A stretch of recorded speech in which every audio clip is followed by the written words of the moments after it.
Récemment, des scientifiques ont fait une découverte étonnante qui pourrait résoudre le mystère de Stonehenge. Ils ont trouvé un élément caché au plus profond de l'ADN des pierres de Sarsène, les énormes monolithes présents sur le site. Cette découverte pourrait révéler pourquoi nos ancêtres du néolithique ont conçu et construit cette structure.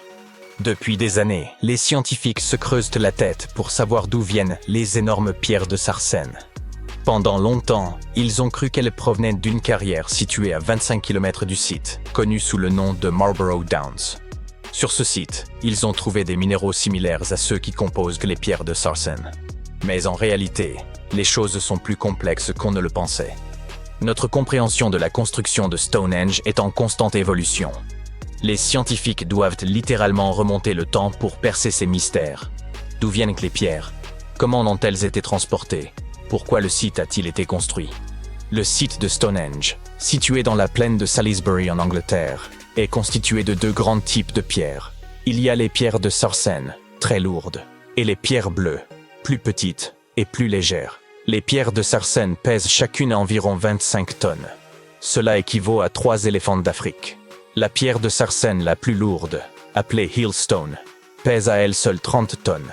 Ensemble, les pierres de Sarsène forment le cercle extérieur de la structure. À l'intérieur de ce cercle, vous trouverez les pierres bleues. Leur nom est peut-être un peu trompeur, car elles ne sont pas vraiment bleues. Elles ont une teinte bleutée lorsqu'elles viennent d'être cassées, d'où leur nom. Ces petites pierres proviennent probablement des collines de Presley, dans le sud-ouest du pays de Galles, à environ 240 km de Stonehenge. Elles sont un peu plus légères que les pierres de Sarsène, mais restent assez lourdes. La pierre de l'autel, classée parmi les pierres bleues, est la plus lourde d'entre elles, avec un poids d'environ 6 tonnes. Son emplacement d'origine n'est pas encore connu. Pour déterminer l'origine d'une pierre, les scientifiques doivent d'abord étudier sa composition. Pour cela, ils vérifient l'ADN de la roche. Ensuite, ils recoupent la structure de la pierre avec les minéraux présents dans le sol pour voir s'il y a concordance. La plupart des pierres de Sarsène que nous voyons dans le sud de l'Angleterre sont en fait constituées d'un type de grès connu sous le nom de silcrète. Il s'agit d'un sable durci par les eaux souterraines pendant des millions d'années. Ce processus est principalement produit au cours d'une période appelée le Paléogène, il y a quelques 65 à 23 millions d'années. Ces pierres de Sarsène ne se sont pas formées en une seule grande plaque, mais par parcelles, comme si la nature avait créé de petits jardins de pierres un peu partout. Les scientifiques expliquent que les pierres de Sarsène se sont répandues de manière aléatoire, souvent dans des zones isolées. Au fil du temps, nombre d'entre elles ont été enfouies sous des couches d'argile et de craie, ce qui a contribué à leur préservation. Lorsque les bâtisseurs de l'Antiquité se sont mis en quête de matériaux, ces pierres leur ont probablement semblé parfaites pour la construction d'une structure aussi impressionnante que Stonehenge.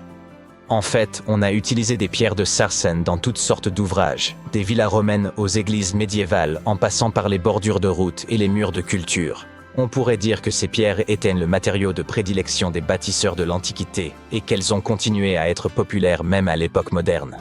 Ce fait a amené les scientifiques à se demander si toutes les pierres de Sarsène, utilisées pour construire Stonehenge, ne provenaient pas du même endroit. Ils ont identifié des sites dans tout le Royaume-Uni, dans des régions telles que l'Oxfordshire et le Kent. Après des centaines d'années d'études, les géologues disposent enfin du type de technologie appropriée pour déterminer l'origine des pierres. J'aimerais pouvoir vous dire qu'il s'agit d'un lieu tenu secret, très éloigné du site. Mais il s'est avéré que les pierres de Sarsène proviennent en réalité de West Woods, une forêt située tout près de Stonehenge. Un nouveau facteur est entré en jeu lorsque des fouilles ont mis au jour des trous de pierre, indiquant qu'au moins 6 piliers de pierre bleue avaient été retirés dans les collines de Presley, sur le site de Waunmain, au cours de la préhistoire. Il y avait là un cercle de pierre, et l'on pense que certaines des roches de Stonehenge ont été récupérées dans ce cercle plus ancien. Si cela est vrai, il se pourrait que Stonehenge fasse partie d'un ensemble beaucoup plus vaste de sites anciens. Si c'est bien le cas, Stonehenge ne serait que la cerise sur le gâteau d'un projet de plus grande envergure. Un peu comme la pièce maîtresse d'un paysage de monuments, de monticules, de cercles de pierre et d'autres choses très impressionnantes. C'est la raison pour laquelle les scientifiques veulent absolument savoir d'où viennent les pierres. Cela pourrait permettre de comprendre pourquoi et comment Stonehenge a été construit. Stonehenge n'est pas apparu du jour au lendemain. Il a été construit en plusieurs étapes sur des centaines d'années. Il ne s'agissait probablement pas de l'œuvre d'une seule personne, mais d'un grand projet communautaire qui a évolué au fil du temps. Chaque génération de bâtisseurs a apporté ses propres idées, créant une structure qui allait durer des siècles. La première étape remonte à environ 3100 ans avant notre ère. Un fossé circulaire a été creusé et quelques pierres bleues ont été installées, formant une sorte d'anneau de départ. Plus tard, ils ont ajouté les pierres de sarcène et ont même surmonté certaines d'entre elles de pierres horizontales afin de former ces fameuses arches que vous voyez aujourd'hui, ce qu'on appelle les trilithes. Ces bâtisseurs de l'Antiquité avaient bien des défis à relever. Comment déplaçaient-ils les pierres? Une vieille théorie, connue sous le nom de route de glace, suggère que les pierres ont été déplacées sur des chemins naturels et glacés au cours de plusieurs hivers. Ils auraient ainsi simplement fait glisser les pierres jusqu'à Stonehenge. Mais nous parlons là d'une distance de plus de 160 km, c'est donc assez invraisemblable. Quoi qu'il en soit, cette théorie a été démentie, parce qu'il faisait plus chaud à l'époque qu'aujourd'hui.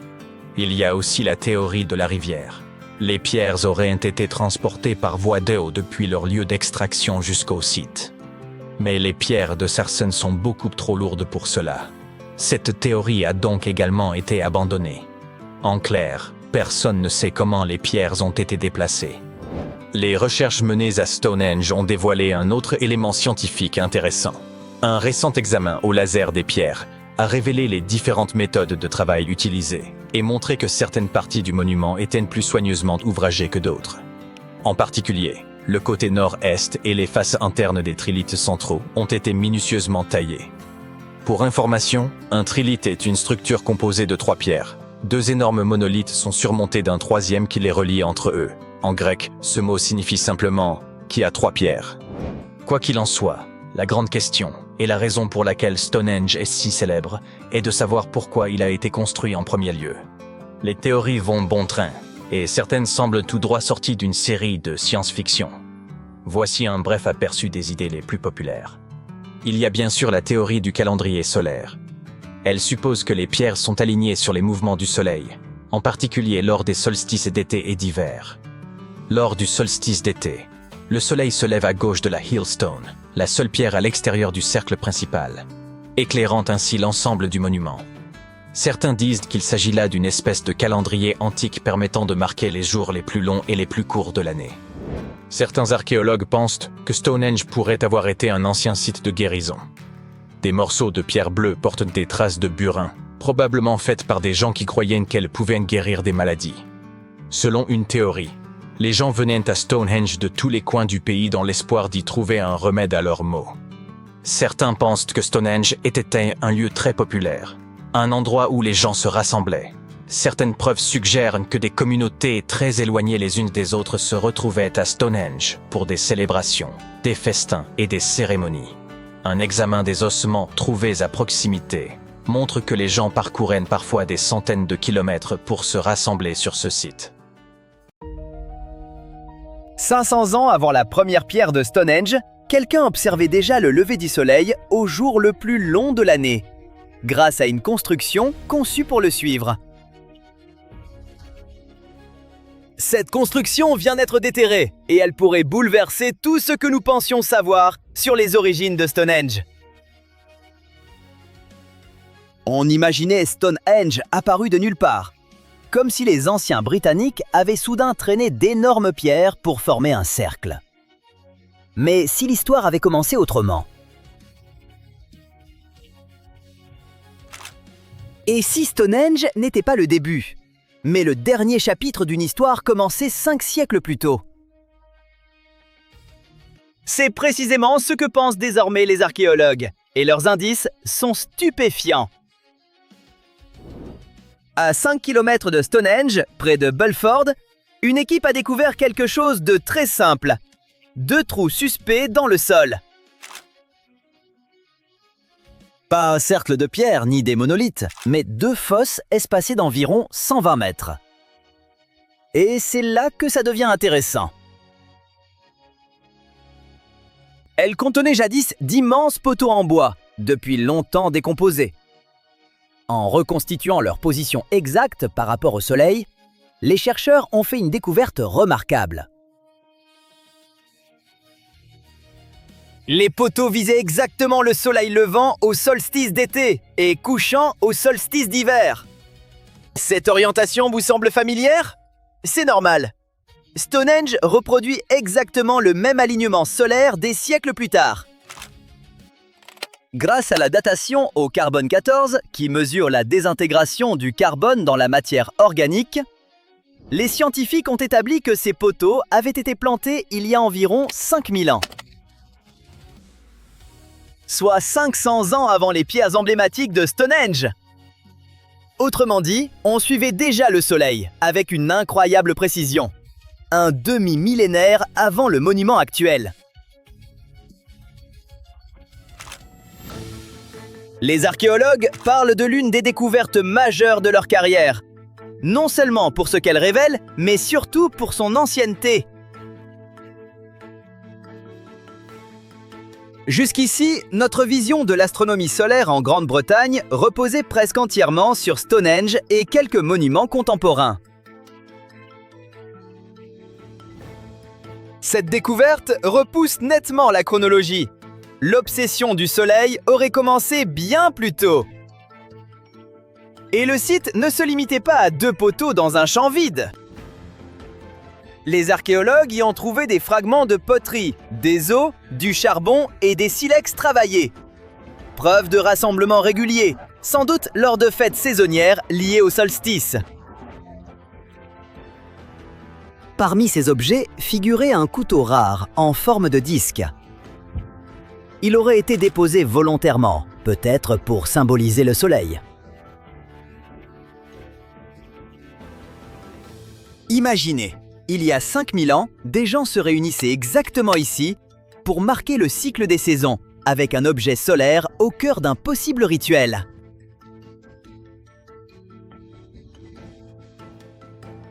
Ce n'est pas seulement de l'astronomie ancienne, mais aussi une religion, une communauté et des cérémonies naissantes, sur un site totalement oublié jusqu'à aujourd'hui. Des reconstitutions numériques du ciel, du paysage et de l'horizon ancien ont confirmé que l'alignement n'était pas dû au hasard.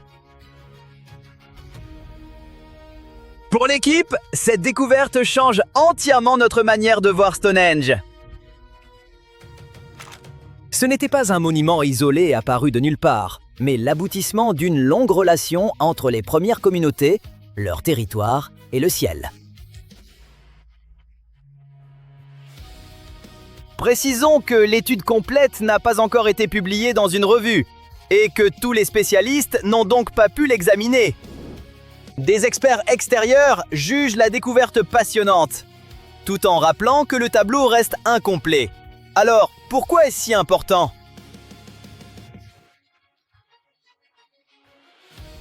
Parce que Stonehenge ne serait pas un exploit soudain et isolé. Il pourrait être la version finale d'une idée expérimentée pendant des générations. Suivre le soleil, repérer les solstices et bâtir des structures pour marquer le passage du temps.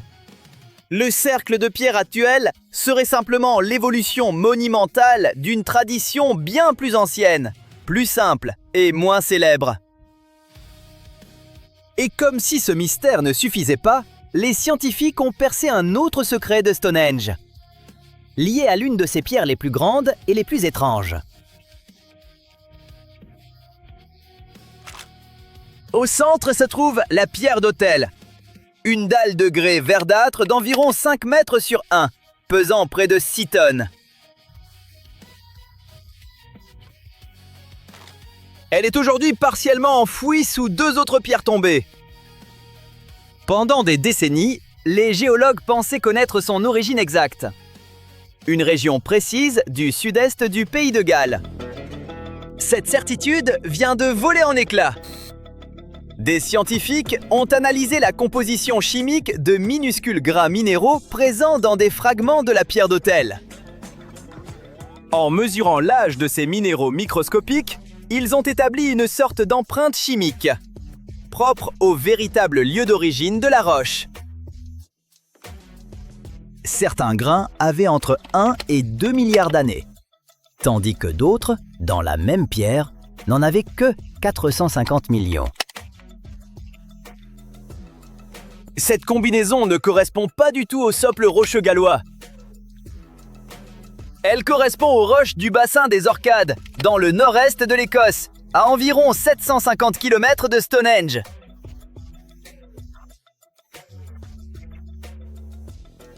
Prenez un instant pour y penser. Une pierre de 6 tonnes a parcouru près de 800 km, sans moteur, sans roues adaptées, ni aucune infrastructure moderne.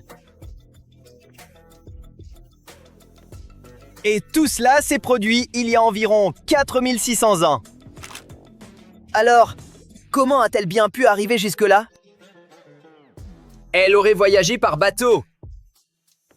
La transporter par voie terrestre sur des centaines de kilomètres de terrain accidenté et boisé aurait été épuisant. Longer les côtes britanniques par mer paraît bien plus réaliste.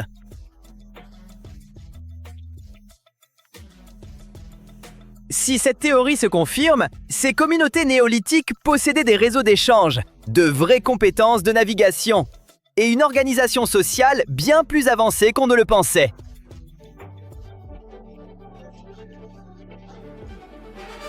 Mais l'histoire devient encore plus folle. Certains chercheurs pensent que les humains n'ont peut-être pas fait tout le travail, au sens propre. Les glaciers auraient aidé. Durant la dernière période glaciaire, d'immenses nappes de glace auraient transporté des roches, peut-être même celle qui devint la pierre d'autel. Au cours de ce long voyage, bien avant qu'un humain ne la touche, la nature aurait donc assuré gratuitement une partie du transport, les hommes ne terminant le trajet que des millénaires plus tard. Voilà ce que tout cela nous apprend. 5 siècles avant les pierres, des gens se rassemblaient déjà à proximité, observaient le soleil avec des poteaux et déposaient des objets solaires en offrande. Et l'énorme pierre au cœur de Stonehenge aurait traversé toute la Grande-Bretagne, peut-être aidée par la glace, des millions d'années avant la construction du monument.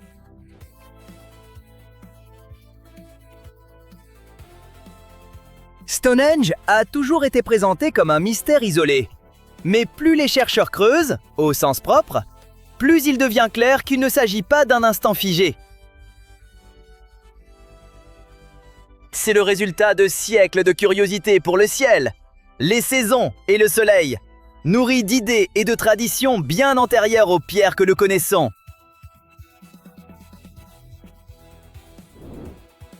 Et sous des chants anglais parfaitement ordinaires, d'autres indices attendent peut-être encore de réécrire toute cette histoire.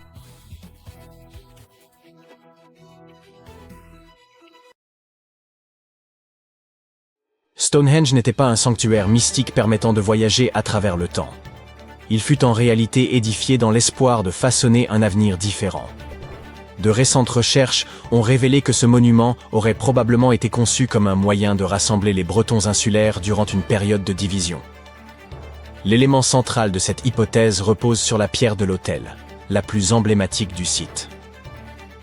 Pendant des années, les scientifiques ont supposé que les pierres composant Stonehenge, dont la pierre de l'autel, provenaient des collines de Preseli, situées non loin, dans le pays de Galles. Ainsi, le site aurait été l'œuvre d'une communauté locale, en l'occurrence des peuples néolithiques, ayant exploité des matériaux facilement accessibles pour ériger un tertre cérémoniel, un calendrier solaire et un site funéraire réunis en un seul lieu. Cette certitude a été ébranlée par une découverte majeure. En 2018, des études avancées ont révélé que la pierre de l'autel provenait en réalité de la région de la Tay, dans le nord-est de l'Écosse, soit à plus de 640 km du site de Stonehenge. Des pierres similaires ont été identifiées dans des monuments écossais. En effet, la pierre de l'autel appartient à la catégorie des pierres couchées, disposées à l'horizontale. Or, ces structures se retrouvent fréquemment dans des cercles mégalithiques en Écosse et sont une particularité propre à la région. Cette découverte a suscité de nouvelles réflexions parmi les archéologues. Peut-être Stonehenge ne se limitait-il pas à un projet local, mais représentait-il plutôt une entreprise commune impliquant diverses tribus réparties à travers toute la Grande-Bretagne. Pour mieux saisir cette hypothèse, il faut remonter à environ 3000 avant notre ère. une époque où la Grande-Bretagne ne constituait pas encore une entité politique unifiée. Elle était alors morcelée en une mosaïque de tribus, notamment issues d'Europe du Sud et de l'Est, chacune préservant ses propres traditions et croyances. En tant qu'île, la Grande-Bretagne a connu de nombreux bouleversements démographiques. Sa population était principalement composée d'agriculteurs, descendants de peuples venus du Moyen-Orient, qui s'étaient établis sur ces terres il y a environ 6000 ans. Ce groupe prospéra jusqu'en 2500 avant notre ère, moment où une nouvelle vague migratoire, originaire des régions correspondant aux actuels Pays-Bas et à l'Allemagne, fit son apparition. Ces nouveaux arrivants, désignés sous le nom de culture campaniforme, furent à l'origine d'un profond bouleversement démographique qui marqua la fin du néolithique et les périodes qui suivirent. Leur appellation provient d'un type distinctif de céramique qu'ils confectionnaient et qu'ils utilisaient notamment pour accompagner leurs défunts dans leur dernier voyage. Il est fort probable que les habitants autochtones aient mal accueilli ce repeuplement de leur territoire. Selon les chercheurs, Stonehenge aurait ainsi été érigé comme une tentative de rassemblement des populations néolithiques originelles et de réaffirmation de son emprise identitaire sur ces terres en mutation. L'édification du site aurait nécessité des efforts considérables, notamment pour transporter la pierre de l'autel depuis l'Écosse, sans bénéficier d'avancées technologiques comme la roue. Certes, celle-ci avait déjà été inventée en basse Mésopotamie. Mais faute de connexion au débit, les Bretons de l'âge de pierre en ignoraient encore l'existence. Face à cette crise territoriale, les communautés locales auraient mobilisé leurs ressources pour déplacer cette pierre jusqu'à la plaine anglaise de Salisbury, dans une tentative de réunification symbolique. Stonehenge n'a pas été construit d'un seul tenant. Son histoire remonte à environ 3000 avant notre ère, époque où le site se réduisait à un simple fossé circulaire bordé d'un talus, une structure connue sous le nom de henge. En son centre, des rondins de bois avaient été érigés, accompagnés peut-être de sculptures totémiques. Ce premier état du monument n'était pas encore marqué par la présence de pierres. Il servait vraisemblablement de lieu rituel et de sépulture. Des fosses de crémation datant de cette période y ont été mises au jour, faisant de Stonehenge le plus ancien site funéraire connu de Grande-Bretagne. Ce n'est qu'aux alentours de 2600 avant notre ère que les pierres bleues firent leur apparition. Cette appellation peut prêter à confusion, car ces roches ne sont pas vraiment bleues. Toutefois, lorsqu'elles sont fraîchement fracturées, elles révèlent la teinte bleuâtre qui leur a valu ce nom. Ces roches plus modestes proviendraient vraisemblablement des monts Preseli, situés dans le sud-ouest du pays de Galles, à environ 240 km de Stonehenge. Certains chercheurs avancent que les peuples anciens attribuaient aux pierres bleues des vertus curatives. Dès lors, il n'est pas anormal de supposer que cette croyance ait motivé les efforts considérables pour les acheminer jusqu'aux plaines de Salisbury. Vers 2500 avant notre ère, Stonehenge commence à prendre la forme que nous lui connaissons aujourd'hui. C'est à cette période que les imposantes pierres de Sarsen font leur apparition. Ces blocs colossaux, qui composent le célèbre cercle extérieur du monument, peuvent peser jusqu'à 25 tonnes chacun, soit l'équivalent de 3 éléphants d'Afrique empilés. On suppose également que c'est à ce moment-là que la pierre de l'autel aurait été transportée depuis l'Écosse pour être placée au cœur du site. La pierre de l'autel est la plus imposante des pierres bleues utilisées dans l'édification de Stonehenge. Aujourd'hui, elle repose à l'horizontale, au pied du plus grand trilithe du monument. Pour rappel, les trilithes désignent ces structures formées de 2 menhirs surmontés d'une pierre horizontale, constituant ainsi les arches les plus reconnaissables du site. C'est ici que l'histoire prend une tournure inattendue. Pendant près d'un siècle, les scientifiques ont cru que la pierre de l'autel provenait des collines de Preseli, tout comme les autres pierres bleues. Cela semblait logique. Si ces blocs étaient déjà transportés depuis le pays de Galles, pourquoi ne pas y prélever aussi une pierre particulière pour en faire un autel ? Toutefois, cette théorie s'est effondrée en 2018, lorsqu'une équipe de chercheurs a approfondi les analyses. Grâce à des techniques géochimiques avancées, ils ont pu déterminer avec précision l'origine du grès constituant la pierre de l'autel. Il s'est avéré que celle-ci ne provenait pas du pays de Galles. Les résultats ont, en réalité, orienté les chercheurs vers le nord, plus précisément vers le bassin des Orcades, dans le nord-est de l'Écosse, à 640 km de Stonehenge. Cette découverte a bouleversé notre compréhension de l'histoire du site. Mais comment ces pierres ont-elles été transportées sur une telle distance ? Une ancienne hypothèse appelée « route de glace » suggère qu'elles auraient pu être déplacées grâce à des chemins glacés naturels formés en hiver. permettant de les faire glisser sur de longues distances. Toutefois, pour un trajet excédant les 160 km, cette théorie semble peu réaliste. Quoi qu'il en soit, cette hypothèse a été réfutée, car le climat de l'époque était plus chaud qu'aujourd'hui. Une autre théorie suggère que les pierres auraient été acheminées par voie fluviale, flottant depuis la carrière jusqu'au site. Toutefois, les blocs de sarsen sont bien trop massifs pour pouvoir être transportés ainsi. Cette théorie s'effondre donc. En définitive, nul ne sait avec certitude comment ces pierres ont été acheminées. Les recherches menées à Stonehenge ont également révélé des informations fascinantes. Un relevé laser récent a permis d'identifier différentes techniques de taille de la pierre et a mis en évidence des écarts notables dans la finition du monument. Certaines sections ayant manifestement fait l'objet d'un soin particulier. On a notamment constaté que la face nord-est et les surfaces internes des trilithes centraux avaient été soigneusement polies. À titre d'information, le terme trilithe, d'origine grecque, signifie simplement « trois pierres ». Mais peut-être êtes-vous plus coutumier des dolmens qu'affectionne particulièrement l'irréductible Obélix? Toutefois, la véritable énigme, et sans doute la raison de la renommée mondiale de Stonehenge, réside dans sa fonction première. L'ensemble de son agencement semble avoir été méthodiquement conçu pour s'aligner avec les cycles solaires. L'architecture du site est particulièrement en phase avec les solstices, ces moments où l'on observe les jours les plus longs et les plus courts de l'année. Lors du solstice d'été, le soleil se lève dans un alignement parfait avec la Hillstone, projetant ses rayons directement au centre du cercle de pierre. Un spectacle grandiose, qui devait impressionner son ancien public.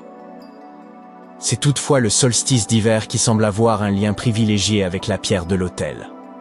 Ce jour-là, au moment du coucher du soleil, les rayons viennent précisément s'aligner avec cette pierre centrale. Pour ces bâtisseurs, cet alignement allait bien au-delà d'un simple phénomène astronomique.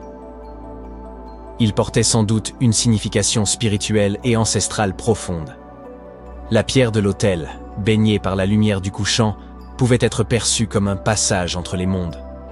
Un lien entre les vivants et leurs ancêtres, entre la Terre et le cosmos, entre le présent et l'éternité. Dans une époque dépourvue de calendrier, d'horloge ou de moyens de prévision météorologique, les solstices rythmaient l'existence.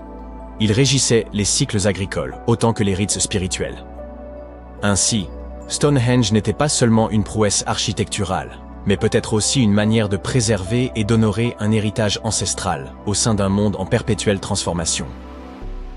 Vous avez peut-être vu cette vidéo virale où des youtubeurs ont dissimulé un trésor dans le triangle des Bermudes et où un inconnu a eu l'audace de partir à sa recherche. Il est reparti avec 10 000 $ en poche. Mais, soyons réalistes, son plus grand triomphe a sans doute été d'en sortir indemne. Cette zone maritime périlleuse, située entre la Floride, Porto Rico et les Bermudes, est tristement célèbre pour ses événements mystérieux et inexpliqués. On raconte que plus de 50 navires et une vingtaine d'avions s'y sont volatilisés sans laisser de traces. Cela a donné naissance à de nombreuses théories, selon lesquelles cette région serait connectée à des forces mystiques ou à des vortex capables d'entraîner les objets vers d'autres dimensions. Cependant, un scientifique australien du nom de Karl Kruszelnicki pourrait bien avoir élucidé le mystère du triangle des Bermudes. D'après lui, la majorité des légendes et de ces disparitions troublantes peuvent être attribuées à deux causes principales. Le premier facteur mis en avant est l'erreur humaine. Une des théories réfutées par Kruszelnicki concerne le vol tragique de l'escadrille 19. En 1945, 5 avions de la marine américaine ont décollé pour une mission d'entraînement de routine en Floride. Tout semblait se dérouler sans accroc, jusqu'à ce qu'après 90 minutes, le commandant de l'escadron signale qu'ils étaient perdus. Puis, soudainement, pouf, ils ont simplement disparu. Malgré l'une des plus vastes opérations de recherche aérienne et maritime de l'histoire, aucune trace de l'escadrille 19, ni de ses 14 membres d'équipage, n'a été retrouvée à ce jour. Ce qui continue de susciter l'étonnement à propos de cet incident, c'est que les conditions météorologiques lors du départ étaient particulièrement favorables. Une journée relativement chaude, des nuages légers et cotonneux parsemant le ciel, et une brise venant du sud-ouest. Rien qui ne sorte de l'ordinaire pour une mission d'entraînement. Alors, qu'est-il vraiment arrivé? Il s'avère que, bien que le chef d'escadrille ait accumulé plus de 2000 heures de vol, il était un assez piètre pilote. À vrai dire, un pilote vraiment médiocre. D'après Kruselniki, le commandant était si mauvais en navigation qu'il s'était déjà égaré en mer à au moins 2 reprises avant l'épisode de l'escadrille 19. Ce jour fatidique, il avait même tenté de trouver quelqu'un pour le remplacer, sans succès, ce qui s'est malheureusement avéré tragique pour tout son escadron.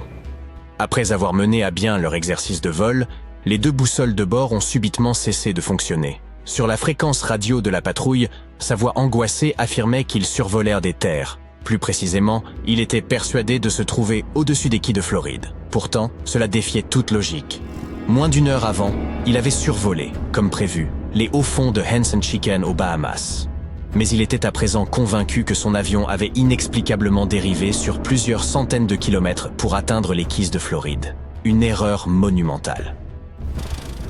Selon les hypothèses les plus crédibles, ce qu'il pensait être les quais de Floride n'était en réalité qu'un groupe de petites îles des Bahamas. C'est là que les choses ont pris une tournure dramatique. Au lieu de corriger sa trajectoire et de revenir vers l'ouest en direction de la Floride, il a continué à voler vers l'est, s'aventurant davantage dans l'océan Atlantique. À court de carburant, son avion s'est abîmé et vous connaissez déjà la suite. Certains partisans de théories alternatives affirment qu'une force malveillante aurait perturbé les 2 boussoles, provoquant leur dysfonctionnement au-dessus de cette région prétendument maudite. Cependant, il faut bien l'admettre, même si une telle hypothèse s'avérait exacte, l'erreur humaine reste le facteur déterminant dans cette tragédie. Le pilote n'aurait jamais dû confondre les îles des Bahamas avec les quais de Floride, pointe à la ligne. Passons maintenant au second facteur qui, selon Kruselniki, explique une grande partie des disparitions mystérieuses dans le triangle des Bermudes. Les conditions météorologiques défavorables. De nombreuses tempêtes tropicales et ouragans de l'Atlantique traversent directement le triangle des Bermudes. Avant l'ère des prévisions météorologiques avancées, ces phénomènes naturels étaient responsables de la perte de nombreux navires. Par ailleurs, le Gulf Stream, un puissant courant océanique, traverse également la région.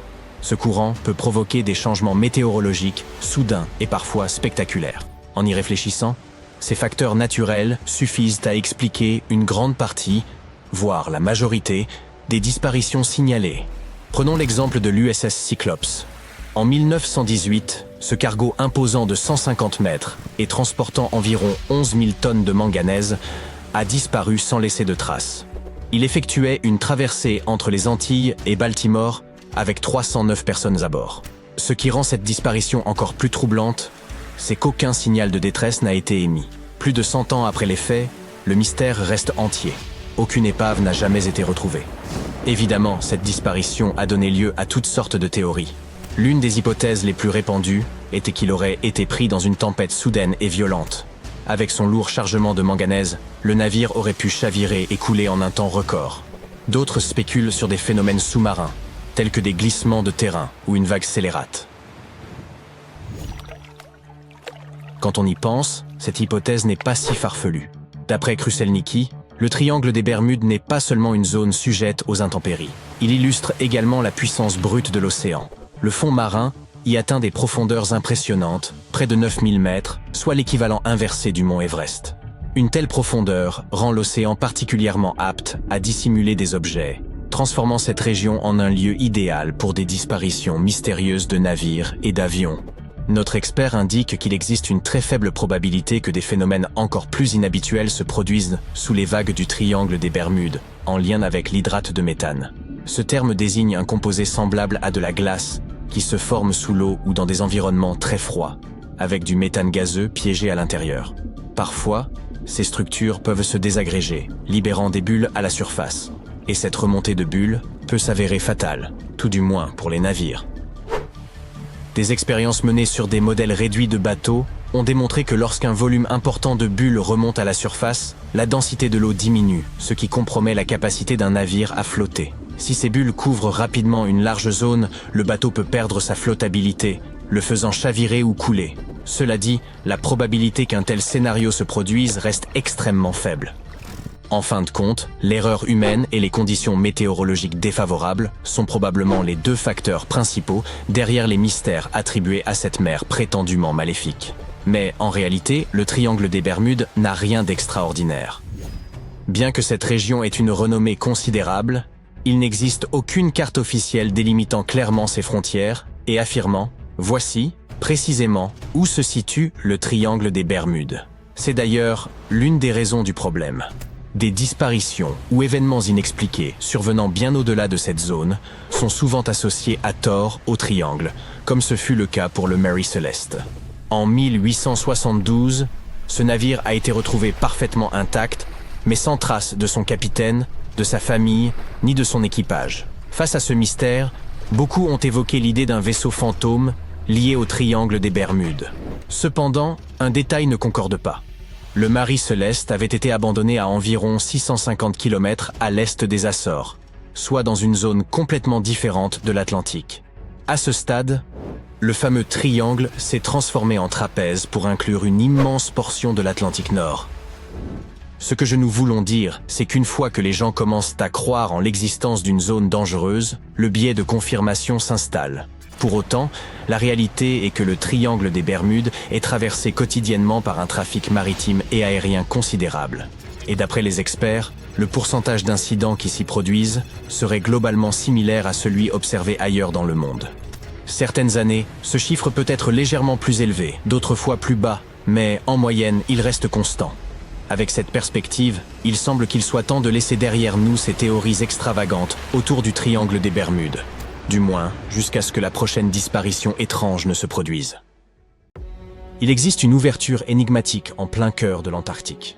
Certains l'associent à la résidence estivale du Big Foot, à une navette spatiale tout droit sortie de Star Trek, ou encore à un passage vers Agartha, ce royaume légendaire que certains situent au centre de la Terre.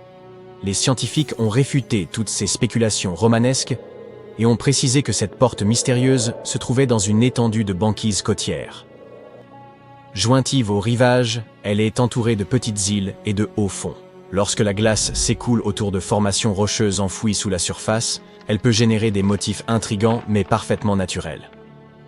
En ce lieu, la minceur de la glace accentue l'influence des rochers sous-jacents sur son déplacement.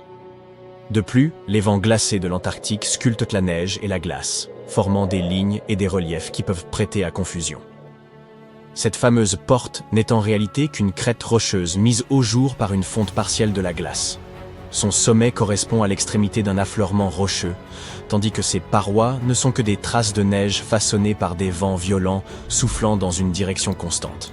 Il s'agit donc simplement d'un iceberg échoué en pleine fonte. Un YouTuber a repéré un autre élément insolite bien loin des côtes antarctiques.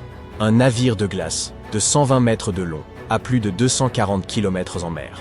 Internet s'est aussitôt emballé, certains affirmant que cette épave gelée aurait dérivé jusque-là depuis le triangle des Bermudes. Toutefois, aucune donnée scientifique ne permettait de confirmer qu'il s'agissait d'un navire plutôt que d'un imposant bloc de glace. D'ailleurs, en examinant de nouveau la zone peu après, les internautes ont constaté qu'avec la fonte estivale, l'hypothétique vaisseau avait tout bonnement disparu. Une autre découverte intrigante sur Google Maps en Antarctique concernait une prétendue pyramide.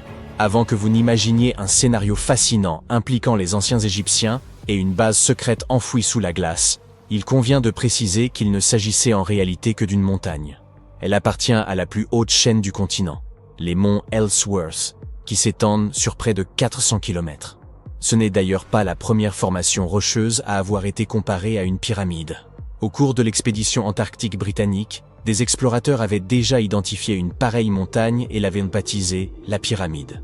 Pourtant, cette dernière ne présentait même pas la silhouette caractéristique d'un tel édifice. Voici une découverte antarctique qui ne manquera pas de vous impressionner. Une immense plateforme glaciaire, celle de Dodson, dont les reliefs ont évoqué aux scientifiques ceux du Grand Canyon. Un robot sous-marin spécialement conçu, nommé RAN, a parcouru près de 1000 km sous la glace et a rapporté des images spectaculaires de montagnes gelées, de vallées, de plateaux et de motifs tourbillonnants entièrement constitués de glace.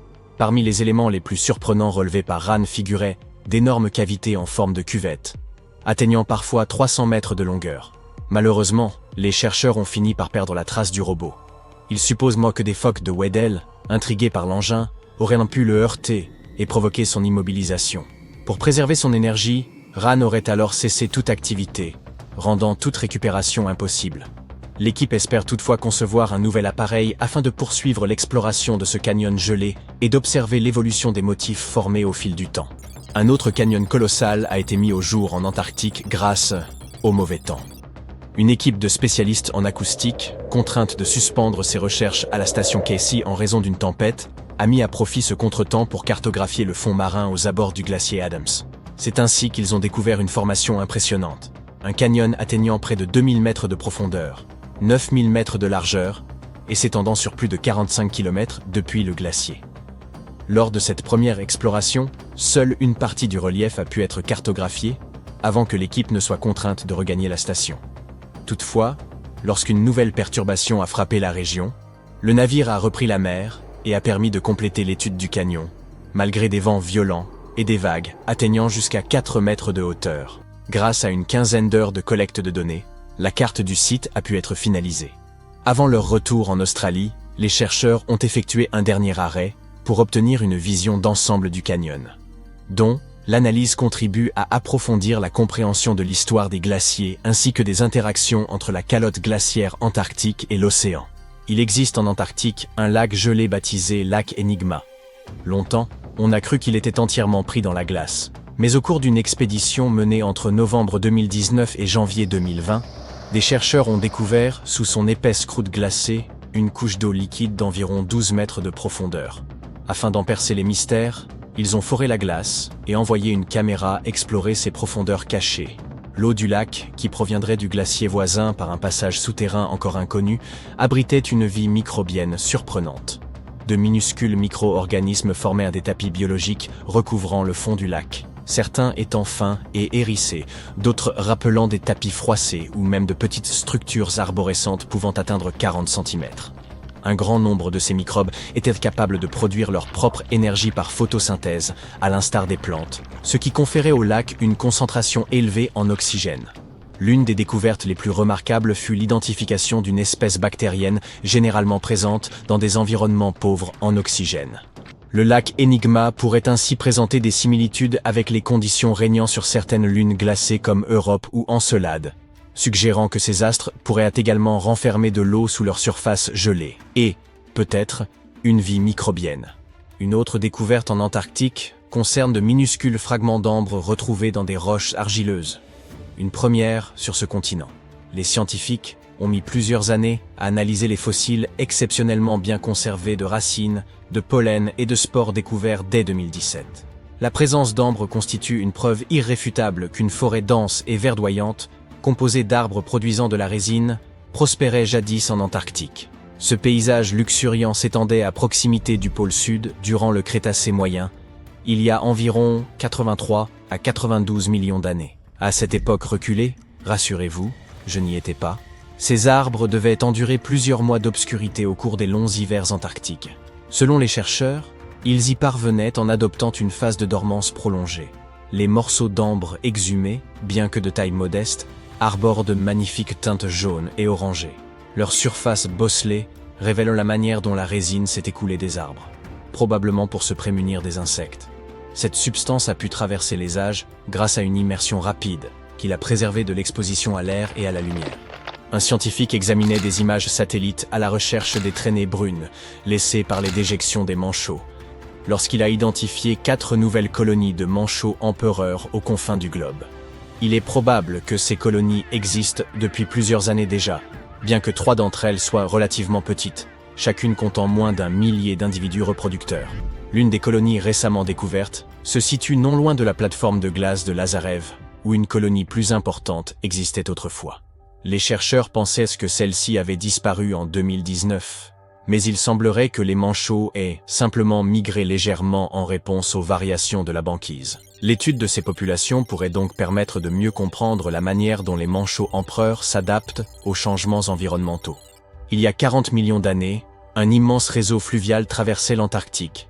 Les chercheurs en ont trouvé des traces en analysant des sédiments meubles et des roches dures prélevées sur le fond marin gelé. En examinant de minuscules traces d'éléments radioactifs, comme l'uranium et le plomb, ils ont découvert que les couches de sol les plus profondes remontaient à l'ère des dinosaures. Plus en surface, des dépôts plus récents présentaient une structure rappelant celle des deltas fluviaux actuels, à l'image de ceux du Mississippi ou du Rio Grande. De petites traces de vie ont également été détectées dans le sable. À son apogée, ce fleuve prenait sa source dans la chaîne transantarctique et parcourait 1500 km avant de se jeter dans la mer d'Amundsen. Poursuivant leurs recherches sur des couches de sédiments plus récentes, âgées d'environ 20 millions d'années, les scientifiques espèrent que ces découvertes leur permettront de mieux anticiper les évolutions futures du climat terrestre. Il fait sombre et chaud, et il est difficile de respirer profondément sous terre dans la mine de Karove, au cœur du Botswana. Votre quart de travail a commencé il y a déjà plusieurs heures, et pourtant, le caillou que vous tenez entre vos mains ne semble pas prometteur. D'un autre côté, il y a une infime chance que ce soit le plus gros diamant que vous ayez jamais trouvé. Vous décidez d'en informer vos patrons canadiens de Lucara Diamond Corp. Et bingo! La pierre que vous avez trouvée s'avère être un diamant époustouflant de 2492 carats, le deuxième plus gros jamais découvert. Or, la taille moyenne des bagues de fiançailles est d'1,7 carat. Cela signifie que ce seul diamant pourrait suffire à fournir des bagues à plus de 1465 mariés. Vous pouvez comparer la taille de cette pierre précieuse à celle d'un poing. Et le poids de ce joyau inestimable dépasse les 400 grammes. Sa valeur n'a pas encore été déterminée. Mais pourquoi ne pas faire quelques suppositions? Ainsi, un autre diamant de la même mine, qui porte le nom de Constellation, a été vendu 63 millions de dollars en 2016. Et il ne faisait que 813 carats, soit moins d'un tiers de la taille de ce nouveau diamant. Le seul autre diamant découvert qui soit plus gros est le célèbre diamant Cullinan. Il a été trouvé en Afrique du Sud en 1905 et faisait 3106 carats. Maintenant, calculez combien de bagues de fiançailles nous pourrions en tirer et écrivez le nombre dans les commentaires. Malheureusement, il a ensuite été taillé en plusieurs diamants plus petits, et certains de ces fragments font maintenant partie de la couronne britannique. Fait intéressant, il existait autrefois une pierre encore plus grosse qui ressemblait à un diamant noir appelé Carbonado. Il avait été découvert à la surface du sol au Brésil à la fin des années 1800. Et le plus cool, c'est qu'il pourrait provenir d'une météorite. Le Carbonado Sergio, qui est le nom de la pierre découverte, a été divisé en petits morceaux. Il voulait en faire des mèches de forage industrielles, car c'est l'un des matériaux les plus résistants sur Terre.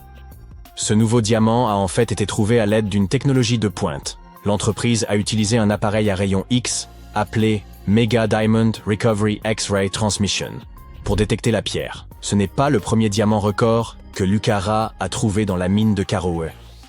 En 2019, ils ont découvert le diamant Sewelo, qui faisait 1758 carats. À l'époque, il s'agissait du deuxième plus gros diamant au monde. La marque de luxe Louis Vuitton a ensuite acheté la pierre pour une somme non divulguée.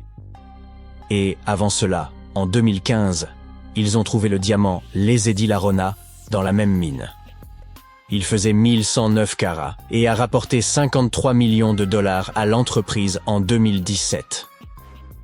Les diamants ne sont pas la seule chose étonnante que l'on peut trouver dans le sol. Plus vous creusez profondément, plus vous avez de chances de découvrir des objets rares, comme un rouge à lèvres ancien par exemple. Il s'agirait du plus vieux rouge à lèvres du monde. Il aurait environ 5000 ans. Ce rouge à lèvres d'un rouge profond a été trouvé dans une fiole en pierre, dans le sud de l'Iran. La fiole a été découverte en 2001, mais il a fallu du temps aux chercheurs pour comprendre de quoi il s'agissait. La raison, c'est qu'il ne s'agit pas d'un rouge à lèvres moderne en tube. Les gens l'appliquaient probablement avec un pinceau. Les chercheurs sont ravis, car cette découverte pourrait nous donner un aperçu de ce que les femmes de l'âge du bronze faisaient pour se démarquer. Dans les sociétés d'élite, elles appliquaient probablement ce rouge à lèvres pour un effet glamour et afficher leur statut social élevé. Voici maintenant l'histoire de la fiole. Elle provient d'un cimetière du 3e millénaire avant notre ère et est liée à la puissante civilisation mésopotamienne. Cette civilisation était très importante à l'époque. Le cimetière a été découvert après une inondation et, malheureusement, de nombreux objets ont été volés. Mais heureusement, les autorités ont réussi à récupérer cette pièce unique. La fiole a attiré l'attention des scientifiques car elle était différente des autres objets qu'ils avaient retrouvés. Normalement, ils trouvèrent des substances grises et compactes dans des récipients similaires. Mais lorsqu'ils ont ouvert celui-ci, une fine poudre s'est répandue. Elle était de couleur gris-violet foncé, ce qu'ils n'avaient jamais vu auparavant. Lorsque les chercheurs ont analysé la poudre, ils ont découvert qu'elle était composée d'hématite, ce qui lui donnait cette couleur rouge foncé intense. Elle contenait également d'autres ingrédients, comme des huiles végétales et des cires, ce qui la rendait très similaire à ce que l'on trouve dans un rouge à lèvres moderne. Apparemment, à l'âge du bronze, le maquillage était un signe de luxe et de statut social élevé dans cette région. Il était un signe de richesse et de pouvoir, en particulier dans les cercles d'élite. D'ailleurs, les chercheurs ne peuvent pas affirmer avec certitude qu'il s'agit du plus ancien rouge à lèvres au monde. Qui sait? Quelque chose de plus ancien pourrait apparaître un jour. Et si on allait en Bulgarie tout de suite pour faire des fouilles? Ah, attendez! Pas besoin de prendre une pelle et de vous salir les mains. Une découverte incroyable vous attend déjà. Là-bas, ils ont trouvé une grande statue en marbre. Elle mesure près de 2 mètres de haut, qui pourrait représenter Hermès, une divinité grecque. Mais le plus fou, c'est qu'elle a été enterrée dans un ancien égout pendant environ 2000 ans. La statue est en très bon état, surtout la tête, qui est super bien conservée. Il y a quelques fissures au niveau des mains, mais dans l'ensemble, elle se trouve dans un état incroyable, selon le directeur scientifique des fouilles. Voici comment ils ont trouvé la statue. L'équipe effectuait des fouilles de routine dans le sud-ouest de la Bulgarie, près de la frontière grecque. Cette région faisait autrefois partie de l'ancienne ville d'Hérakléa Sintika, qui remonte au IVe siècle avant notre ère. En creusant, les chercheurs sont tombés sur le pied en marbre de la statue. À partir de là, ils ont soigneusement mis au jour le reste de la statue. Ce fut une véritable surprise pour eux, car ils ne s'attendaient pas à trouver quelque chose de ce genre. En ce moment, l'équipe s'efforce de retirer la statue des égouts sans l'endommager. Elle est très lourde. Ils utilisent donc une grue pour la soulever, et puis ils la transporteront au musée d'histoire de Pétrec. Une fois restaurée, ils prévoient de l'exposer. Les experts sont très enthousiastes. Cette découverte pourrait nous en apprendre beaucoup sur la culture de Hérakléa Sintika, qui n'est pas un site antique très connu. Maintenant, si vous rêvez de faire des découvertes comme celle-ci mais que vous n'avez pas de diplôme, ne vous découragez pas. Même un amateur peut faire une découverte scientifique. Par exemple, vous pourriez trouver un dodécaèdre romain. C'est un objet métallique étrange et mystérieux à 12 faces, de la taille d'un pamplemousse, et personne ne sait vraiment à quoi il servait. Les historiens se creusent la tête à ce sujet depuis des siècles. Ce dodécaèdre a été découvert l'été dernier dans le champ d'un agriculteur près de Norton Disney, à environ 56 km au sud-est de Sheffield. Un groupe de bénévoles avait déjà trouvé des pièces de monnaie et des broches romaines dans la région, et savait donc que le champ pouvait receler d'autres trésors. Une étude géophysique avait révélé des zones souterraines où le champ magnétique terrestre était perturbé, ce qui indiquait que quelque chose pouvait être caché. L'équipe a commencé à creuser des tranchées au cours d'une fouille de 2 semaines. L'avant-dernier jour, dans la tranchée 4, quelqu'un repéra le dodécaèdre. Richard Parker, le secrétaire du groupe, se trouvait non loin, occupé à faire du thé lorsqu'il entendit un cri. Ils étaient tous sous le choc car ils n'avaient pas trouvé beaucoup de métal, et puis, boum, cet objet impressionnant a fait son apparition. Ce qui est encore plus cool avec ce dodécaèdre, c'est qu'il est complet, ce qui est rare. La plupart de ceux qu'on avait découverts étaient cassés ou incomplets. De plus, il est plus grand que les autres. Les dodécaèdres romains peuvent être aussi petits qu'une balle de golf, mais celui-ci fait plutôt penser à un pamplemousse. Aujourd'hui, il est exposé dans un musée local. Jusqu'à présent, plus de 100 dodécaèdres ont été découverts dans le nord-ouest de l'Europe, principalement dans d'anciens territoires romains, comme les régions gallo-romaines. Ils datent d'une période comprise entre le 1er et le 3e siècle de notre ère. Chacun d'entre eux est constitué d'une coque métallique creuse, généralement en bronze. Il comporte 12 faces avec des trous de taille différentes sur chaque face. Autour des trous, des anneaux concentriques sont gravés dans le métal, et à chaque angle où les faces se rejoignent se trouve un petit tenon. Ils ne portent aucune inscription et ne sont mentionnés nulle part dans les textes romains.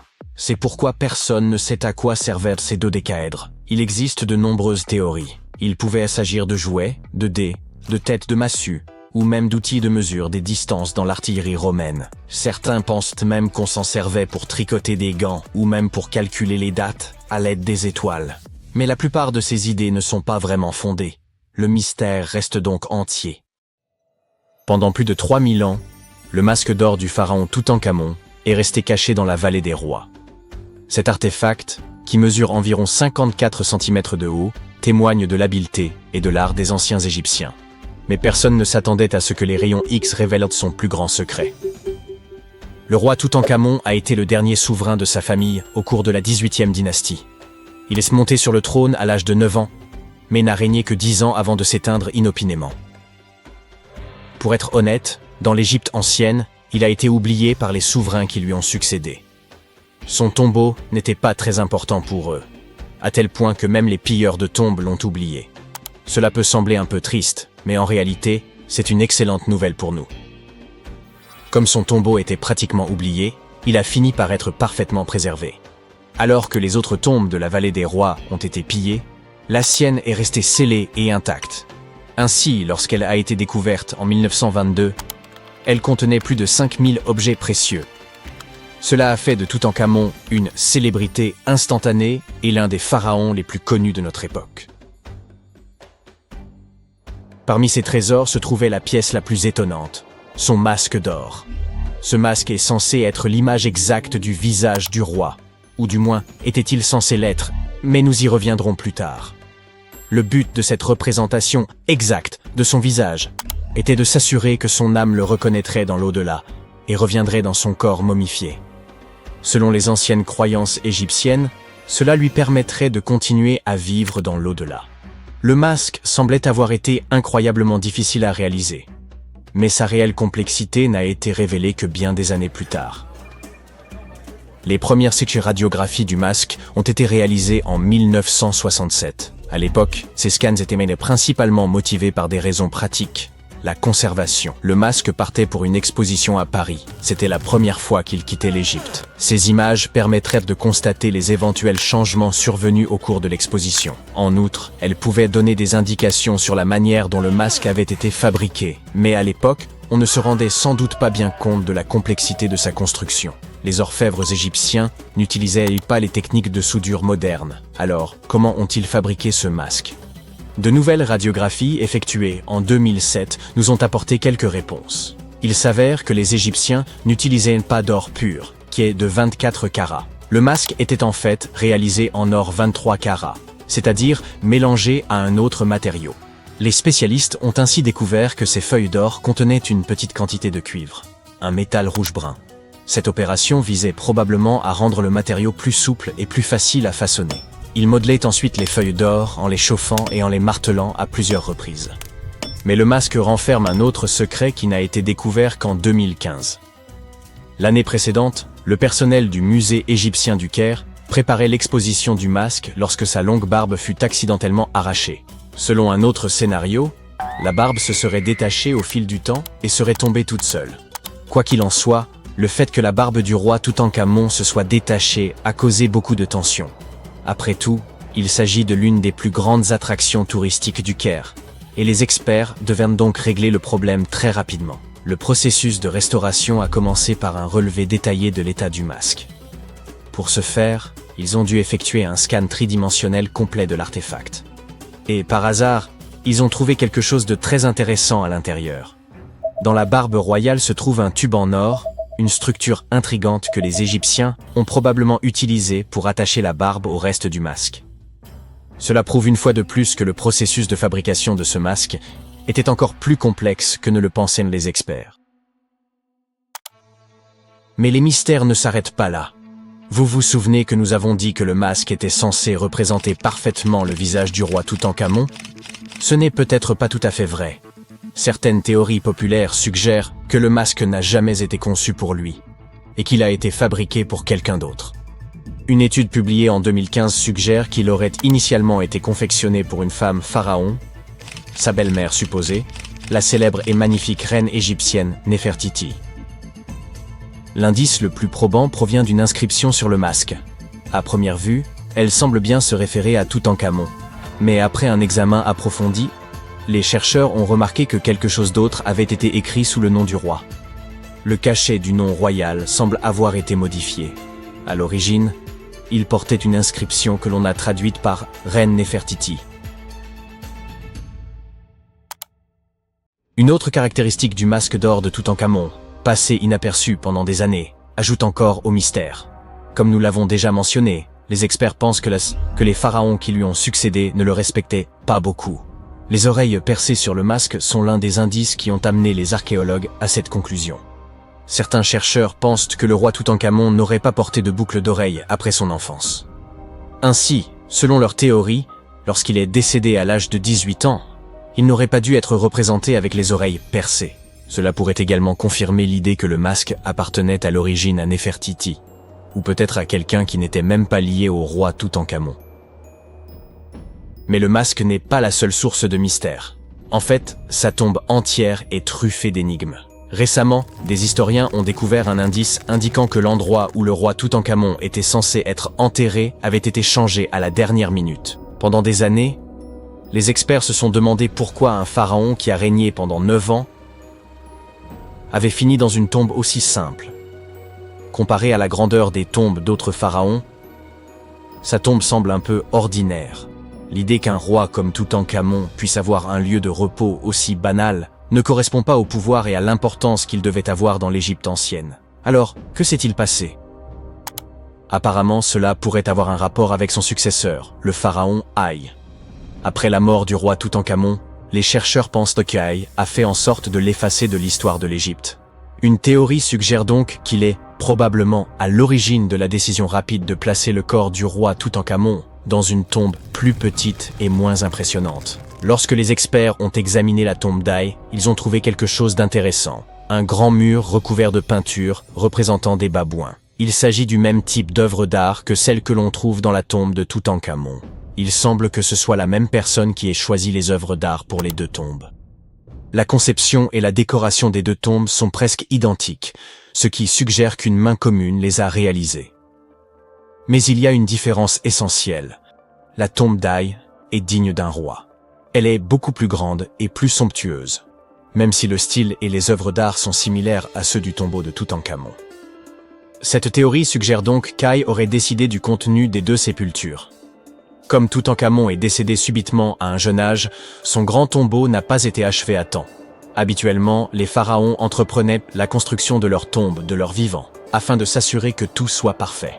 Mais Toutankhamon est décédé alors qu'il n'avait que 18 ans, et le temps lui a donc manqué. Et a peut-être profité de la situation pour commander une tombe plus petite pour Toutankhamon et garder la plus grande pour lui. Les experts pensent que cette théorie expliquerait pourquoi la tombe de Toutankhamon est si simple et comment Haï a réussi à effacer sa mémoire de l'histoire si facilement. En fin de compte, l'histoire du masque et du tombeau du roi Toutankhamon est empreinte de mystère et d'intrigue. Chaque nouvelle découverte jette un peu plus de lumière sur ce qui s'est réellement passé il y a tant d'années. Mais une chose est sûre, l'Égypte ancienne a encore bien des secrets à nous livrer.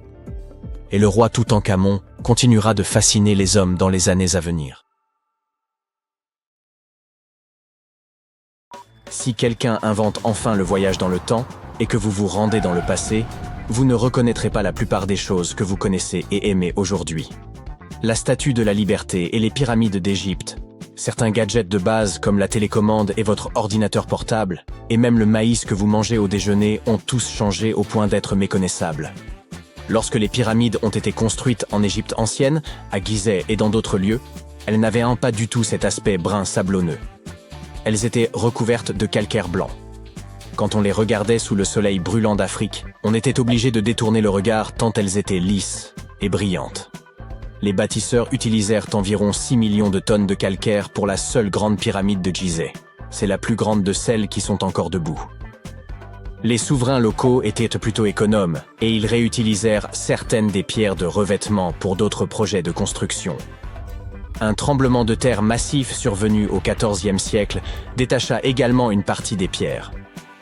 Vous ne verrez donc pas beaucoup de calcaire, mais il y en a encore au sommet de la pyramide de Khéphren à Gizeh. On dirait une deuxième pointe au-dessus de la première. Dans l'Antiquité, toutes les pyramides étaient coiffées de pyramidions recouverts d'un mélange d'or et d'argent. La plupart ont été perdus au fil des siècles, mais vous pouvez encore en voir quelques-uns dans les musées. Ils représentent des divinités égyptiennes. Les pyramides ont probablement été conçues d'après une pierre pointue sacrée, le benben. Elle représentait les rayons du soleil. Soulever de lourdes pierres n'était pas si simple sans la technologie dont nous disposons aujourd'hui. Je suppose que vous serez d'accord avec moi si vous avez déjà aidé vos amis à déménager au moins une fois et qu'ils vous ont fait porter le canapé. Mais les Égyptiens avaient pensé à tout et ont justement choisi la forme pyramidale car elle permet de répartir le poids uniformément sur l'ensemble de l'objet. La Statue de la Liberté a également subi une transformation majeure depuis son inauguration en 1886. Croyez-le ou non, elle était autrefois d'un brun brillant, comme un centime. 20 ans plus tard, elle est devenue verte. Ce n'était pas un effet de mode, mais une réaction chimique. La statue est recouverte de centaines de fines feuilles de cuivre. Lorsque le cuivre entre en contact avec l'air, il forme une couche protectrice appelée verre de gris. C'est pourquoi les statues et autres objets en cuivre, en laiton et en bronze peuvent durer si longtemps. Lorsque Lady Liberty est devenue verte, les autorités ont décidé que ce serait une bonne idée de la repeindre. C'était bien avant l'avènement des réseaux sociaux, et il n'était donc pas possible de laisser un commentaire furieux sous le post présentant cette idée. Mais les journaux locaux en ont parlé et le public n'a pas été d'accord. Le Times a ensuite interviewé un fabricant de cuivre et de bronze, qui a confirmé qu'il ne fallait pas la repeindre, car enlever cette couche protectrice reviendrait à détruire la statue. Au fil des ans, des gens ont suggéré à plusieurs reprises de repeindre Lady Liberty, mais personne ne l'a jamais fait. Je ne sais pas ce qu'il en est pour vous, mais je n'arrive pas à imaginer cette dame dans une autre couleur, alors je suppose que c'est mieux ainsi. Vous aimez les bananes autant que moi ? La prochaine fois que vous en dégusterez une bien juteuse, n'oubliez pas que vous devez cette texture à la culture sélective. À l'origine, les bananes sauvages contenaient beaucoup de grosses graines dures et peu de cette pulpe délicieuse. Et la pastèque sucrée, vous aimez ça ? Son histoire remonte à plus de 5000 ans. Autrefois, la chair de la pastèque était amère, d'un blanc jaunâtre, et il était très difficile de l'ouvrir. La culture sélective a encore sauvé la mise, et les pastèques sont devenues beaucoup plus sucrées. Les scientifiques japonais sont allés plus loin encore, et en ont inventé une version sans pépins. La grand-mère du maïs est une graminée mexicaine appelée théocinthe. Les grains de cette graminée étaient petits, et même plutôt rares. Il y a plusieurs milliers d'années, les agriculteurs ne conservaient donc que les graines des plantes les plus grandes, les plus savoureuses, ou dont les grains étaient plus faciles à moudre. Et nous les remercions de nous avoir donné ce délicieux maïs que nous consommons aujourd'hui. Et imaginez ça, les avocats sauvages étaient si petits qu'ils tenaient facilement dans une main.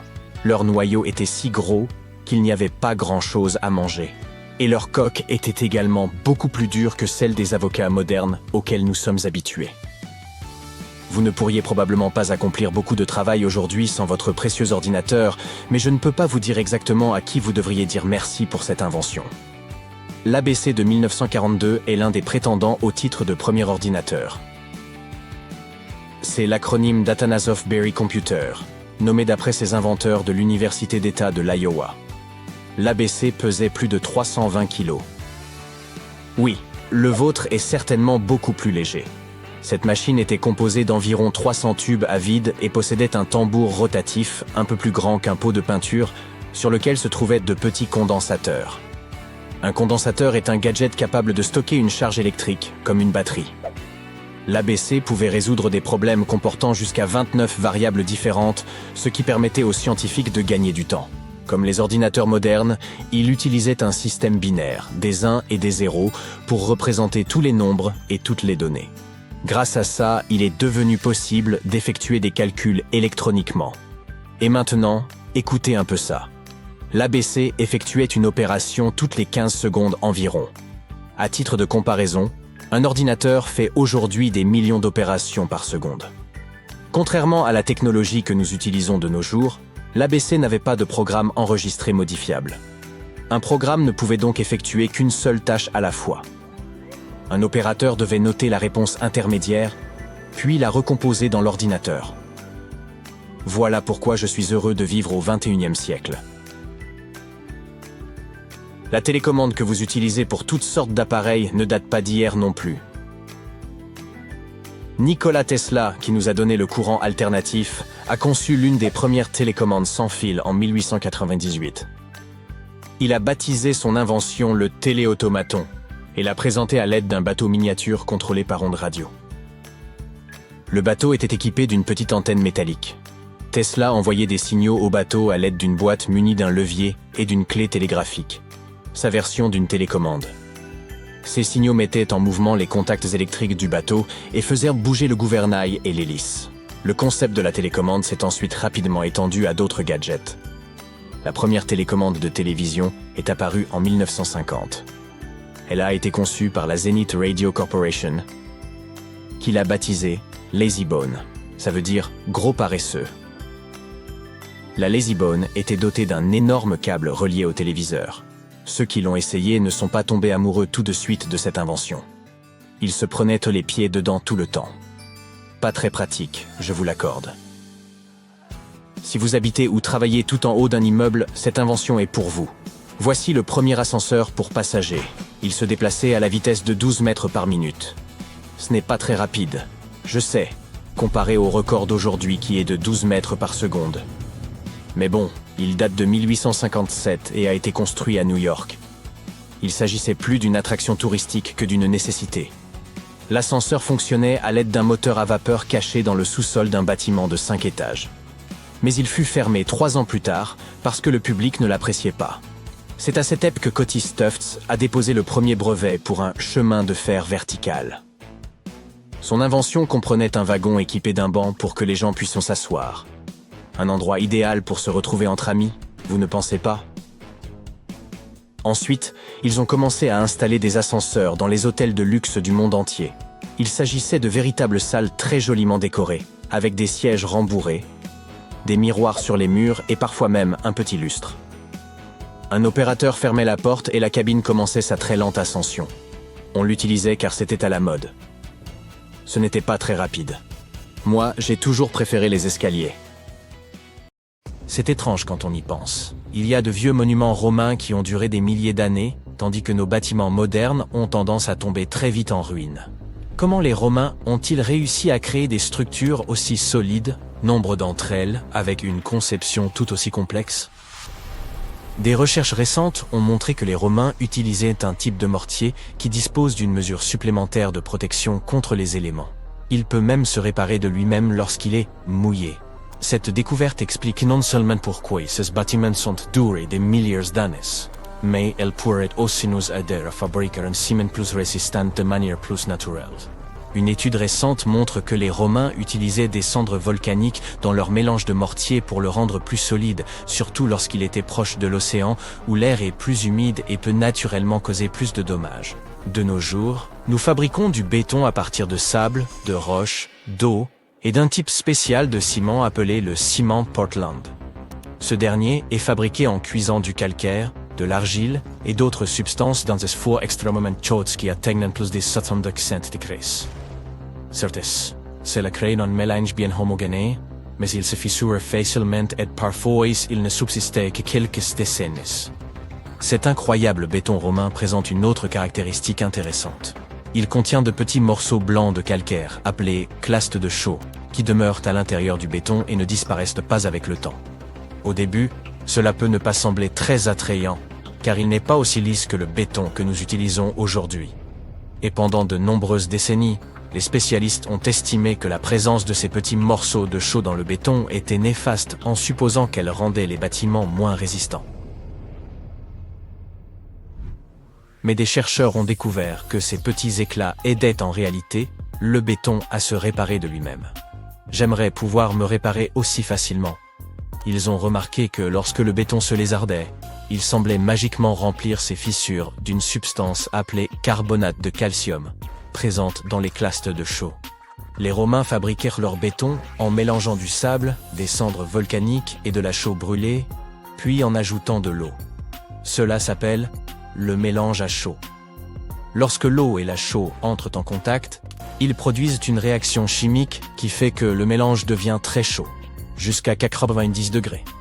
Cela provoque également la formation de ces minuscules morceaux de chaux. Maintenant, ce béton peut se fissurer, et lorsque de l'eau, de pluie ou de mer s'y infiltre, elle fait dissoudre le calcium dans le béton. Celui-ci se colle alors aux fissures et les referme. Un peu comme une croûte sur un bobo. Bien sûr, Les chercheurs ont dû éprouver cette méthode, et ils ont donc fabriqué du mortier comme le faisaient les Romains. Peu de temps après, ils l'ont fissuré ici et là. Ils ont placé ce mortier fissuré sous l'eau, et après 1 à 3 semaines, les fissures avaient disparu. Inutile de dire que cela ne s'est pas du tout produit avec le béton fabriqué selon les méthodes modernes. Les Romains ne connaissaient pas la science qui se cache derrière la fabrication de leurs robustes mortiers, mais ils ont trouvé la bonne recette à force d'expérimentation sur une très longue période. Des archives anciennes montrent qu'ils ont employé cette recette pour construire des structures solides, notamment pour leurs navires, et ont continué à l'utiliser une fois qu'ils ont constaté son efficacité. Tous les bâtiments romains ne sont pas parvenus au XXIe siècle en parfait état. Le Colisée, par exemple, l'une des constructions romaines les plus célèbres au monde, était presque 2 fois plus grand qu'il ne l'est aujourd'hui. Il a subi beaucoup de dommages au fil des siècles, pour finalement atteindre la forme que nous lui connaissons aujourd'hui. N'oublions pas que c'est un bâtiment assez ancien. Sa construction a commencé en l'an 70 sous le règne de l'empereur Vespasien, avant qu'il ne lance la célèbre marque de scooter qui porte désormais son nom. Tu sais, les Vespa? Non, je plaisante. Quoi qu'il en soit, depuis son inauguration, le Colisée a accueilli de nombreux événements, mettant en vedette les supplices des gladiators, una larga eventel d'animaux exóticos aux quels on donnait l'occasion de déjeuner tous ensemble. Malheureusement, tout a commencé à se dégrader en 217, quand un incendie a frappé les hauts parapets et une grande partie de l'intérieur du bâtiment.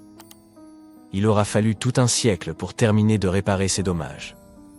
Tristement, la forme initiale du Colisée sera perdue à jamais.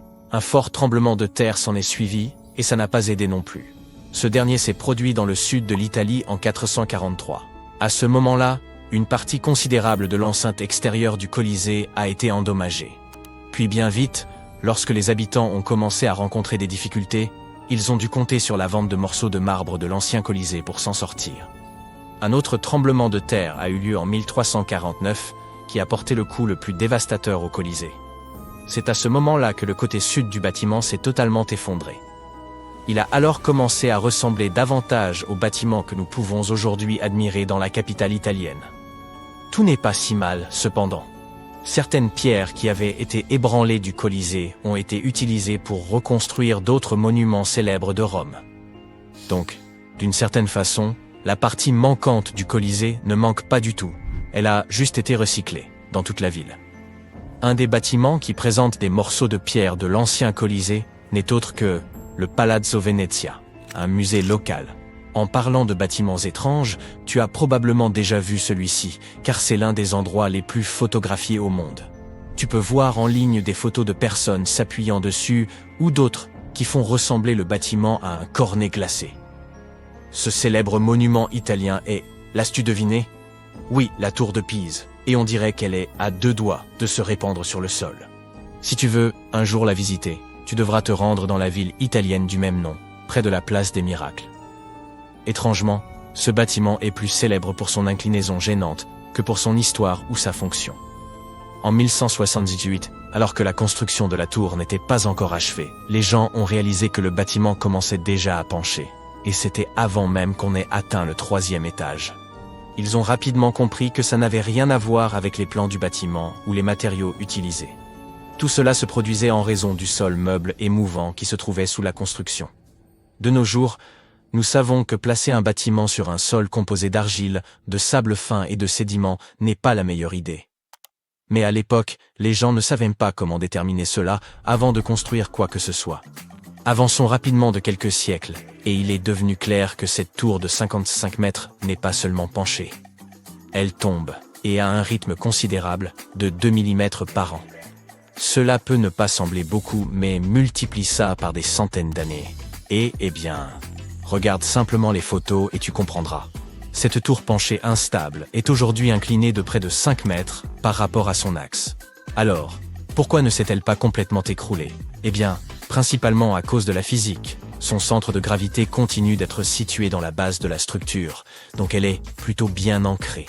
Elle est aussi constamment surveillée par les autorités locales pour s'assurer de préserver ce bâtiment unique aussi longtemps que possible. Le Panthéon est un autre très bon exemple de la façon dont les Romains comprenaient l'architecture. Il est également situé à Rome et a été initialement construit pour faire office de temple. La construction elle-même a été faite de mortiers de différentes épaisseurs et possède également une forme intéressante. À l'époque, les Romains croyaient que la terre était un disque qui était couverte par un ciel en forme de voûte. Donc, ils ont modélé le Panthéon en suivant cette idée. La lumière entrait dans le temple au travers d'un trou dans le dôme, se reflétant sur le sol et les murs, et montrant la course du soleil. C'est également l'un des monuments romains antiques les mieux conservés. Il n'est donc pas étonnant que de nombreux autres bâtiments aient été conçus pour lui ressembler. Rien qu'aux États-Unis, le Capitole, le Jefferson Memorial et la National Gallery de Washington sont tous censés avoir été inspirés par cette construction antique. Le célèbre peintre Michel-Ange était si impressionné par ce monument qu'il croyait qu'une force surnaturelle avait dû présider à sa construction. L'endroit où il se trouve est également très particulier en raison de l'histoire qu'il recèle. Selon la légende, c'est de cet endroit précis que le fondateur de Rome, Romulus, se serait élevé à dos d'aigle jusqu'au rang de Dieu. Un peu comme Gandalf en somme. Non? Bon, sur ce, je file. Une découverte macabre a été faite en Égypte il y a quelques années. Vous voulez en savoir plus? 16 mains humaines, soigneusement enterrées dans 4 fosses sinistres. À première vue, elles ne ressemblaient pas vraiment à des mains humaines, car elles étaient anormalement grandes. Mais c'étaient bien des mains d'hommes. Bizarrement, il n'y avait que des mains droites, aucune main gauche. Et nous avons découvert qu'un ancien rituel très sombre avait eu lieu à cet endroit. L'art et les contes de l'Égypte ancienne parlent d'une cérémonie au cours de laquelle les guerriers présentaient la main droite de leurs adversaires comme preuve de leur victoire et demandaient de l'or en échange. Les Égyptiens croyaient en une vie après la mort, et couper la main de quelqu'un revenait à lui ôter son pouvoir pour l'éternité. S'assurer ce type de victoire était intéressant pour les guerriers. Dans le cas qui nous occupe, le combat avait opposé les Égyptiens aux Hyksos, qui vivaient dans ce qui s'appelait autrefois Canaan. L'Égypte a souvent été le théâtre de découvertes qui ont marqué l'histoire. Et il y a quelque temps, ce papyrus a été retrouvé. Quand on le déploie, il est un peu plus grand qu'un gratte-ciel.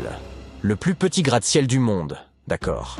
Celui de Wichita Falls, au Texas. À l'époque, les humains n'écrivaient pas sur leur téléphone, ils écrivaient sur cette chose, fabriquée à partir de la moelle du souchet papyrus. Il y a environ 2000 ans, les anciens Égyptiens ont composé quelque chose qui ressemble à un livre. Ils y ont décrit la plupart de leurs traditions funéraires et leur vision de l'au-delà.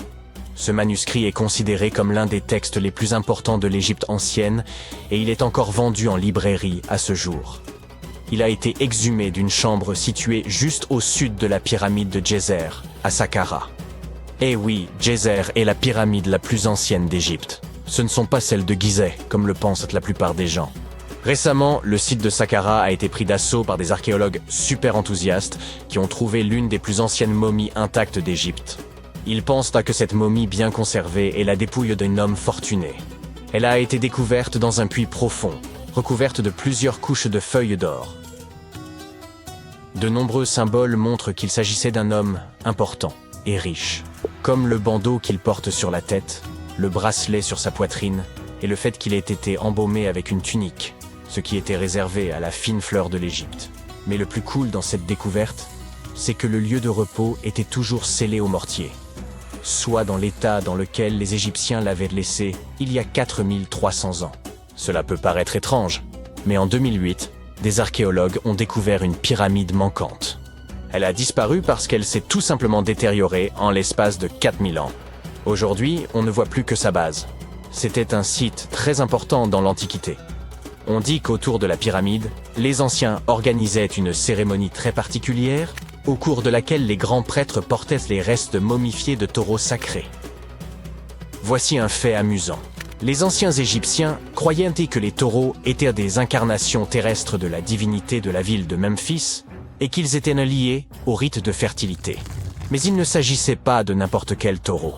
Ils devaient être entièrement noirs, avec une seule marque blanche entre les cornes et tout un tas de caractéristiques très spécifiques. Ils étaient sélectionnés par les prêtres locaux et honorés jusqu'à leur mort. Ensuite, ils étaient momifiés et enterrés dans des galeries souterraines. Cette pyramide manquante a disparu vers le XVIIIe siècle. C'est un archéologue allemand qui l'a découverte pour la première fois dans le village de Saqqara. Il l'a nommée la pyramide décapitée lorsqu'il l'a vue pour la première fois.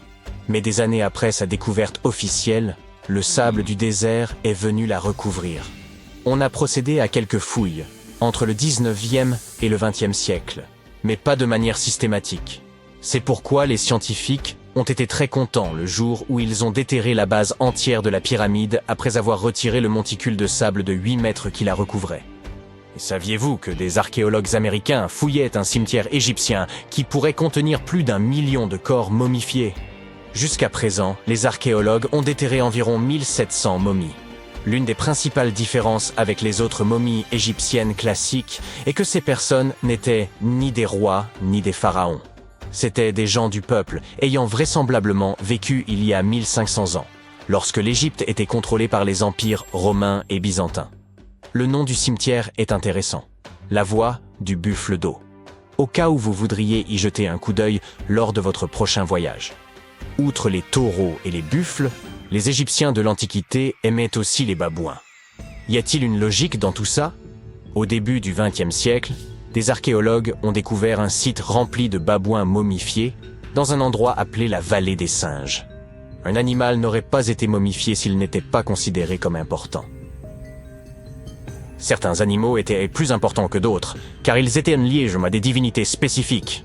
Les chacals étaient liés à Anubis, l'ancien dieu de l'au-delà. Quant aux chats, ils étaient assimilés à la divinité féminine Bastet. Les babouins étaient très importants, car on pensait qu'ils étaient liés à Thoth, la divinité de la sagesse et conseiller de Ra, l'une des divinités suprêmes de l'Égypte. Les archéologues ont découvert que ces babouins n'étaient pas très heureux. Ils pensent qu'on les gardait à l'intérieur et qu'ils furent privés de la lumière du soleil pendant la majeure partie de leur vie. Ils souffraient d'une grave carence en vitamine D et étaient mal nourris. Peut-être que Thoth s'est mis en colère contre les gardiens de ces babouins, simple supposition. Les archéologues ne s'ennuient jamais en Égypte. Ils ont également trouvé des momies humaines avec des langues en or. Les Égyptiens étaient très attachés à la vie après la mort, et ils pensaient qu'avoir une langue en or pouvait aider une personne à parler une fois passée de l'autre côté. Un peu difficile sans doute, mais pourquoi pas. Certaines de ces momies furent placées dans des cercueils en bois avec des objets tels que des colliers, des poteries, des objets en or en forme de fleurs de lotus et de scarabées, et des iPhones. Je plaisante. Un nouveau temple a également été exhumé récemment en Égypte. Les scientifiques pensent qu'il était consacré à Zeus Cassios. Cette divinité serait un croisement entre Zeus, la toute-puissante divinité grecque, et le mont El-Kas. En fouillant la péninsule du Sinaï, en Égypte, les archéologues sont tombés sur 2 colonnes de granit rose qui sortaient du sol. Et bingo! Ils pensent que ces colonnes représentaient la porte d'entrée du temple et qu'elles se sont effondrées lors d'un tremblement de terre il y a de nombreuses années. Et puisqu'on parle de divinité, certaines sont moins sérieuses que d'autres. Récemment, des scientifiques ont déterré un anneau d'or dans une ville située au sud du Caire. Non, Frodon, il n'est pas magique. Il s'agit d'un anneau en or, tout ce qu'il y a de plus normal, sauf qu'il est orné de la figure de la divinité de l'amusement, qu'on appelle Bès. Cette divinité est souvent décrite dans les textes sacrés comme un joyeux nain joufflu. Aujourd'hui, nombreux sont les tatouages dépourvus de signification et réalisés à des fins purement esthétiques. Dans l'Égypte ancienne, cependant, les femmes se faisaient tatouer afin d'être protégées au moment d'accoucher. C'est du moins ce que pensent les scientifiques. Dans la région du Nil, des chercheurs ont trouvé des momies dont les tatouages étaient bien conservés, ce qui est tout rare, car la peau se détériore très facilement. 2 de ces femmes s'étaient fait tatouer le bas du dos et les dessins étaient simples. Il y avait surtout des images, dont celle du nain joufflu dont nous venons de parler, Bès. Protéger les femmes lors de leur accouchement était donc apparemment son hobby. Me croiriez-vous si je vous disais que les anciens Égyptiens ont inventé les robots? Non. En effet, ce n'est pas tout à fait vrai. Bien sûr, c'étaient des astronomes, des mathématiciens et des ingénieurs. Mais ils sont également les auteurs d'une invention farfelue, une divinité automatisée que les scientifiques appellent Hathor. Cette statue en bois se trouvait depuis des années au Metropolitan Museum of Art, jusqu'à ce que quelqu'un remarque qu'elle avait un secret. À l'aide d'un scanner à rayon X, les spécialistes ont découvert un système mécanique à l'intérieur de la statue. L'axe en forme de poulie va de l'épaule de la statue à sa jambe gauche. Lorsque le système tourne, la statue lève et abaisse sa main, comme pour dire bonjour. Avez-vous déjà vu des balles de cricket âgées de 3 milliards d'années? Les sphères de Klerksdorp, découvertes dans des dépôts de pyrophilite en Afrique du Sud, ont secoué la communauté scientifique. Elles ressemblent en effet à de petites balles de cricket anciennes, avec des lignes similaires à des coutures autour du milieu. Dans les années 80, certains ont prétendu que ces sphères avaient été fabriquées par une civilisation antédiluvienne dont nous ignorions tout. Un conservateur de musée a même raconté qu'elles tournaient d'elles-mêmes dans leurs vitrines. Et une émission de télévision a également invité un voyant qui affirmait que ces sphères étaient les fragments d'un ancien vaisseau spatial. Mais selon les géologues, ces sphères sont en fait des concrétions assez courantes, ou des objets sphériques formés à partir de minéraux différents de ceux de la roche environnante. Ces lignes semblables à des coutures ne sont que les empreintes des couches de la roche d'origine accumulées au fil du temps. Les sphères de Klerksdorp présentent différentes formes, allant de sphères légèrement aplaties à des disques distincts. Concernant l'épisode où l'une de ces sphères aurait tourné d'elle-même, le conservateur du musée de Klerksdorp a également apporté une clarification. Il a expliqué que lorsqu'il avait placé l'une des sphères en vitrine lors de la visite d'un journaliste, cette dernière avait légèrement pivoté en raison de sa forme. De plus, la région où se trouve le musée subit fréquemment des secousses dues aux activités minières à proximité. Les empreintes de pas humanoïdes les plus anciennes pourraient n'en pas dater de 6 millions d'années. Elles ont été découvertes sur l'île de Crète en 2002.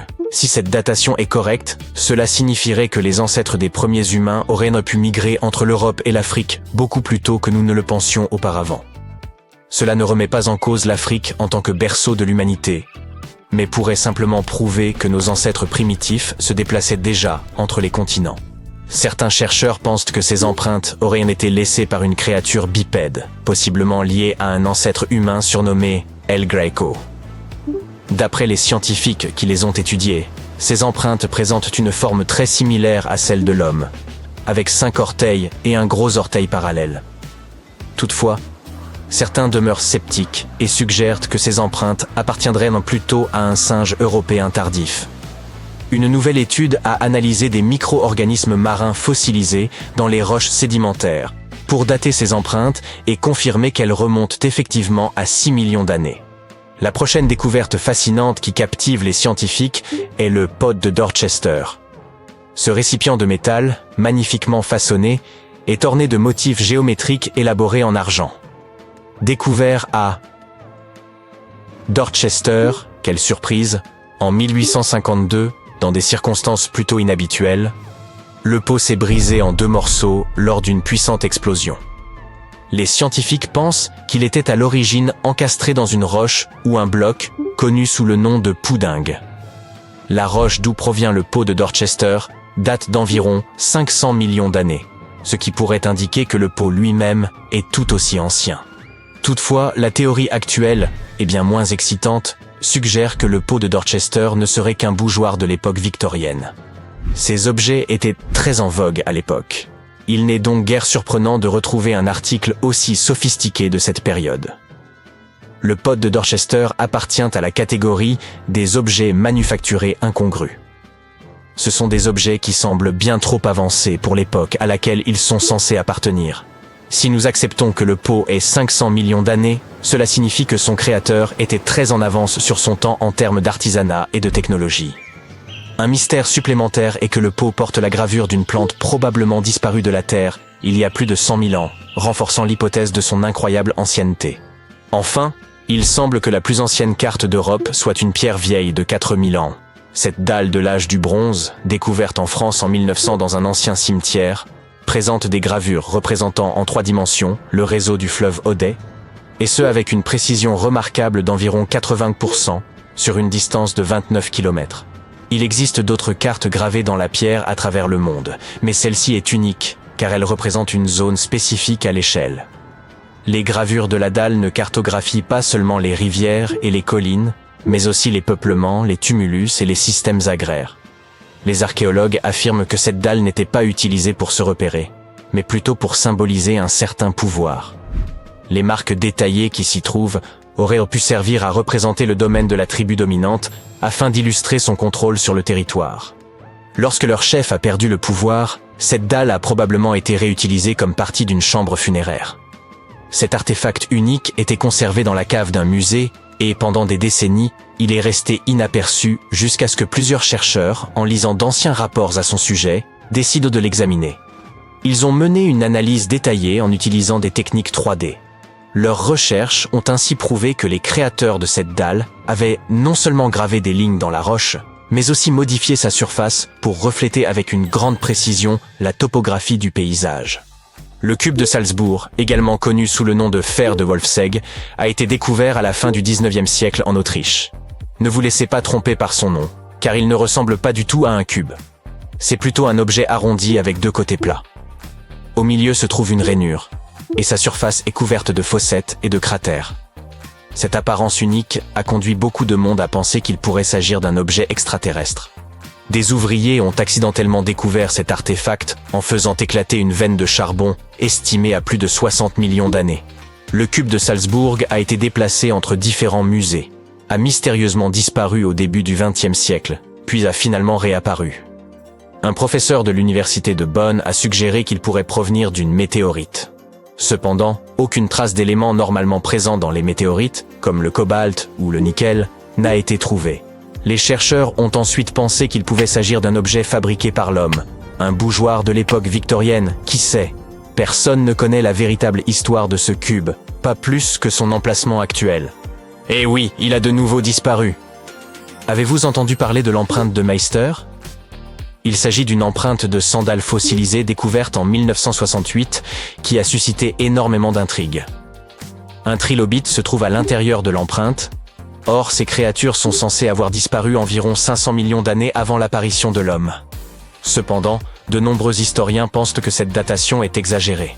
Lorsque Meister a découvert le fossile, celui-ci a été authentifié. Toutefois, le scientifique qui a procédé à cette authentification n'a pas confirmé qu'il s'agissait d'une empreinte de sandales humaines. Il a seulement reconnu la présence d'un trilobite. Un autre scientifique, en visitant le site, a découvert une empreinte de 15 cm qu'il pensait être celle d'un mocassin d'enfant, bien que ses chaussures aient semblé neuves. Alors, pourrait-il s'agir d'une trace de voyage temporel, d'un signe que les humains existaient des millions d'années plus tôt que nous ne le pensions, ou d'une preuve que quelqu'un d'autre a visité notre Terre primitive? Ou peut-être est-ce simplement une formation rocheuse qui ressemble à une trace de sandales? Toutes ces questions demeurent sans réponse. En juin 1936, un couple se promenait le long de Red Creek à London, au Texas, lorsqu'ils ont découvert quelque chose d'inhabituel. Un morceau de bois émergeant d'une ancienne formation rocheuse. Environ 10 ans plus tard, leur fils curieux décida de briser la roche pour voir ce qui se trouvait à l'intérieur. Il découvrit alors un marteau qui semblait étonnamment moderne. Par la suite, un passionné d'objets insolites estima que la roche enveloppant le marteau datait de la période du Crétacé. Cela signifierait que quelqu'un aurait laissé tomber un marteau du 19e siècle à une époque où des dinosaures comme le Tricératops étaient encore présents sur Terre. Si ce marteau datait réellement du Crétacé, cela remettrait en cause toute la théorie de l'évolution.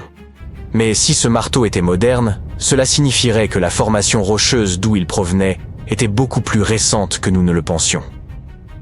La réponse était en réalité bien plus simple. Le marteau était effectivement moderne, et des processus géologiques l'avaient emprisonné dans la roche. Les minéraux peuvent se solidifier autour d'un objet en relativement peu de temps. Ainsi, ce marteau avait probablement été perdu par un mineur environ 1 siècle plus tôt, et la roche s'était formée autour de lui par la suite. Et non, ce n'était pas non plus un bougeoir de l'ère victorienne. Nous savons que les anciens Égyptiens étaient assez talentueux pour construire des édifices aussi grandioses que les pyramides, mais étaient-ils suffisamment intelligents pour mesurer la vitesse de la lumière? Une théorie circulant en ligne le suggère. Si vous comparez ces deux chiffres, vous verrez qu'ils correspondent parfaitement. Le premier est la vitesse de la lumière dans le vide en mètres par seconde, et le second est la latitude de la grande pyramide de Gizeh. Alors, était-ce intentionnel ou s'agit-il juste d'une coïncidence? Heureusement, nous pouvons vous assurer qu'il s'agit simplement d'une coïncidence, et non d'une autre théorie du complot. La grande pyramide n'est qu'un des nombreux endroits sur Terre partageant cette latitude. De plus, Même si les Égyptiens étaient non parvenus à mesurer la vitesse de la lumière et avaient décidé de la garder secrète, ils n'auraient pas utilisé de mètre pour l'exprimer. Celui-ci n'a été défini qu'à la fin du XVIIIe siècle. Les bâtisseurs des pyramides utilisaient une autre unité de mesure appelée la coudée. Une coudée équivaut à un pied et demi, soit 45 cm. Cette unité, basée sur la longueur de l'avant-bras depuis le coude jusqu'au bout du majeur, était répandue dans l'Antiquité. Ainsi, s'ils avaient voulu épater tout le monde en positionnant leurs pyramides à une latitude correspondant à la vitesse de la lumière en coudée, ils auraient dû construire leurs édifices emblématiques quelque part en Europe. Par ailleurs, l'astronome danois Ole Rømer, qui a mesuré pour la première fois la vitesse de la lumière en 1676, aurait été bien contrarié de découvrir que quelqu'un l'avait fait des siècles avant lui. Bien que les Égyptiens aient été en avance sur leur temps à bien des égards, ils n'ont jamais mesuré la vitesse de la lumière, ni employé de coordonnées de latitude et de longitude pour leur construction. La base de la grande pyramide de Gizeh peut sembler être un carré parfait, mais il s'agit en réalité d'une structure à 8 côtés, et non 4. Chacun de ces 4 côtés présente une légère indentation concave qui les divise uniformément de la base au sommet. La version officielle voudrait qu'un pilote britannique du nom de Groves ait été le premier à le remarquer en 1940, lorsqu'il survolait la pyramide. Il a pris une photographie montrant les ombres qui soulignaient ces indentations. Certains pensent que ces lignes ne sont visibles que depuis les airs et peuvent être mieux observées à l'aube et au crépuscule, lors des équinoxes de printemps et d'automne. Cela a conduit à une étrange théorie selon laquelle les anciens Égyptiens auraient pu concevoir ces pyramides pour communiquer avec des visiteurs célestes. La pyramide de Khéops est l'une des 3 seules pyramides qui possédaient autrefois une porte pivotante. Cette porte, pesant environ 20 tonnes, pouvait être facilement ouverte de l'intérieur.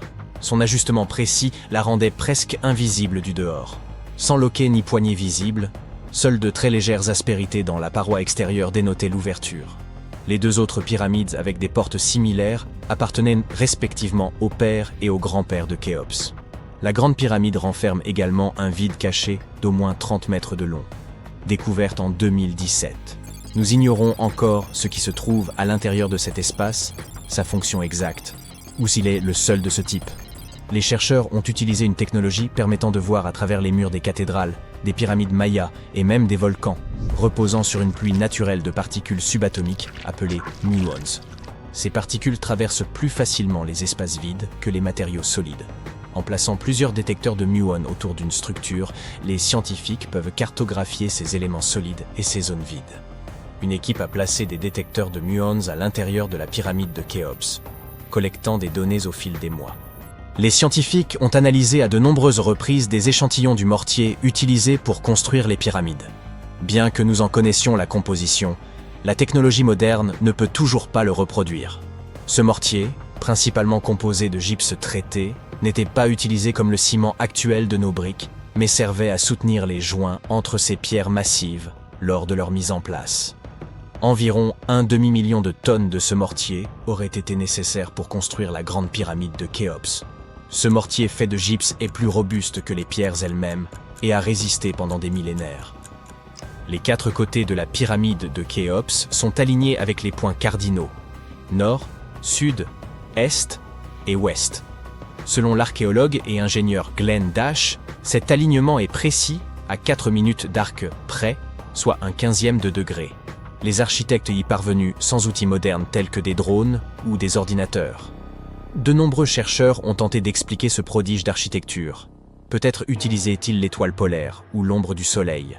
Dash a récemment proposé une idée nouvelle et plus simple. Les Égyptiens auraient pu utiliser l'équinoxe d'automne pour aligner les pyramides.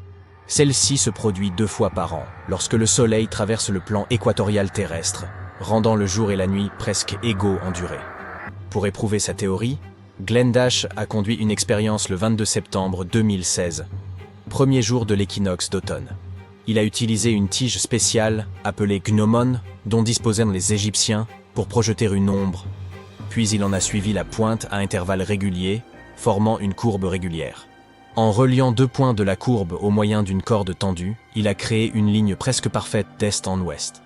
Dash a observé que lors de l'équinoxe, la pointe de l'ombre se déplaçait en ligne droite, suivant presque parfaitement la direction est-ouest, avec une légère déviation dans le sens anti-horaire, similaire à celle observée dans les pyramides. Bien que l'expérience ait été menée dans le Connecticut, Glenn Dash estime que la même méthode fonctionnerait en Égypte. Tout ce dont les Égyptiens avaient besoin, c'était d'une journée claire et ensoleillée. Ils pouvaient déterminer l'équinoxe d'automne en comptant 91 jours à partir du solstice d'été. Cependant, ils nous ont laissé peu d'indices, et aucun document d'ingénierie n'a été retrouvé qui explique leur méthode. Ainsi, bien qu'ils aient pu utiliser des ombres pour se repérer, rien n'est moins certain. Les scientifiques se sont longtemps demandé comment ces lourds blocs de pierre étaient acheminés vers les sites des pyramides, et ils pourraient enfin avoir la réponse. Une équipe chercheur de l'Université de Caroline du Nord à Wilmington a découvert que 31 pyramides avaient probablement été construites le long d'un ancien bras du Nil. Ce bras est maintenant enseveli sous le désert et les terres agricoles. Pendant des années, les archéologues ont pensé que les anciens Égyptiens devaient utiliser une voie d'eau à proximité pour transporter les matériaux, les équipements, les personnes et tout ce dont ils avaient besoin pour construire les pyramides. Mais jusqu'à présent, ils n'étaient pas certains de l'emplacement, de la forme, de la taille ou de la proximité de cette voie d'eau par rapport au site de construction. L'équipe de recherche a utilisé l'imagerie radar par satellite, des cartes historiques, la prospection géophysique et des carottages de sédiments pour cartographier cette branche du fleuve. Ils pensent qu'elle a été ensevelie suite à une grande sécheresse et au fil des tempêtes de sable il y a des milliers d'années. L'équipe est parvenue à plonger sous la surface sablonneuse et à obtenir des images de certaines caractéristiques cachées grâce à la technologie radar. Ils ont découvert des rivières cachées et des structures anciennes situées au pied des collines où se trouvent la plupart des pyramides égyptiennes. La découverte de cette branche fluviale disparue aide à expliquer la forte densité de pyramides entre Gizeh et Licht, dans ce qui est à présent une zone inhospitalière du Sahara. L'Égypte n'est pas le pays qui compte le plus grand nombre de pyramides au monde. Ce titre revient à son voisin méridional, le Soudan, qui en possède entre 200 et 255, comparé aux modestes 138 pyramides d'Égypte. Ces pyramides soudanaises ont été construites par les habitants du royaume de Kouch, une ancienne civilisation qui régnait sur les terres en amont du Nil il y a plusieurs siècles. Ils ont commencé à ériger des pyramides environ 500 ans après que les Égyptiens aient cessé de le faire. Bien que leurs pyramides soient beaucoup plus petites que celles d'Égypte, de 6 à 30 mètres, contre 138 mètres pour celles de Khéops, elles ont été construites dans des buts similaires. Les archéologues continuent de travailler pour comprendre comment les pyramides soudanaises ont été construites, combien de temps il a fallu pour les achever, et ce qu'il est advenu de cette civilisation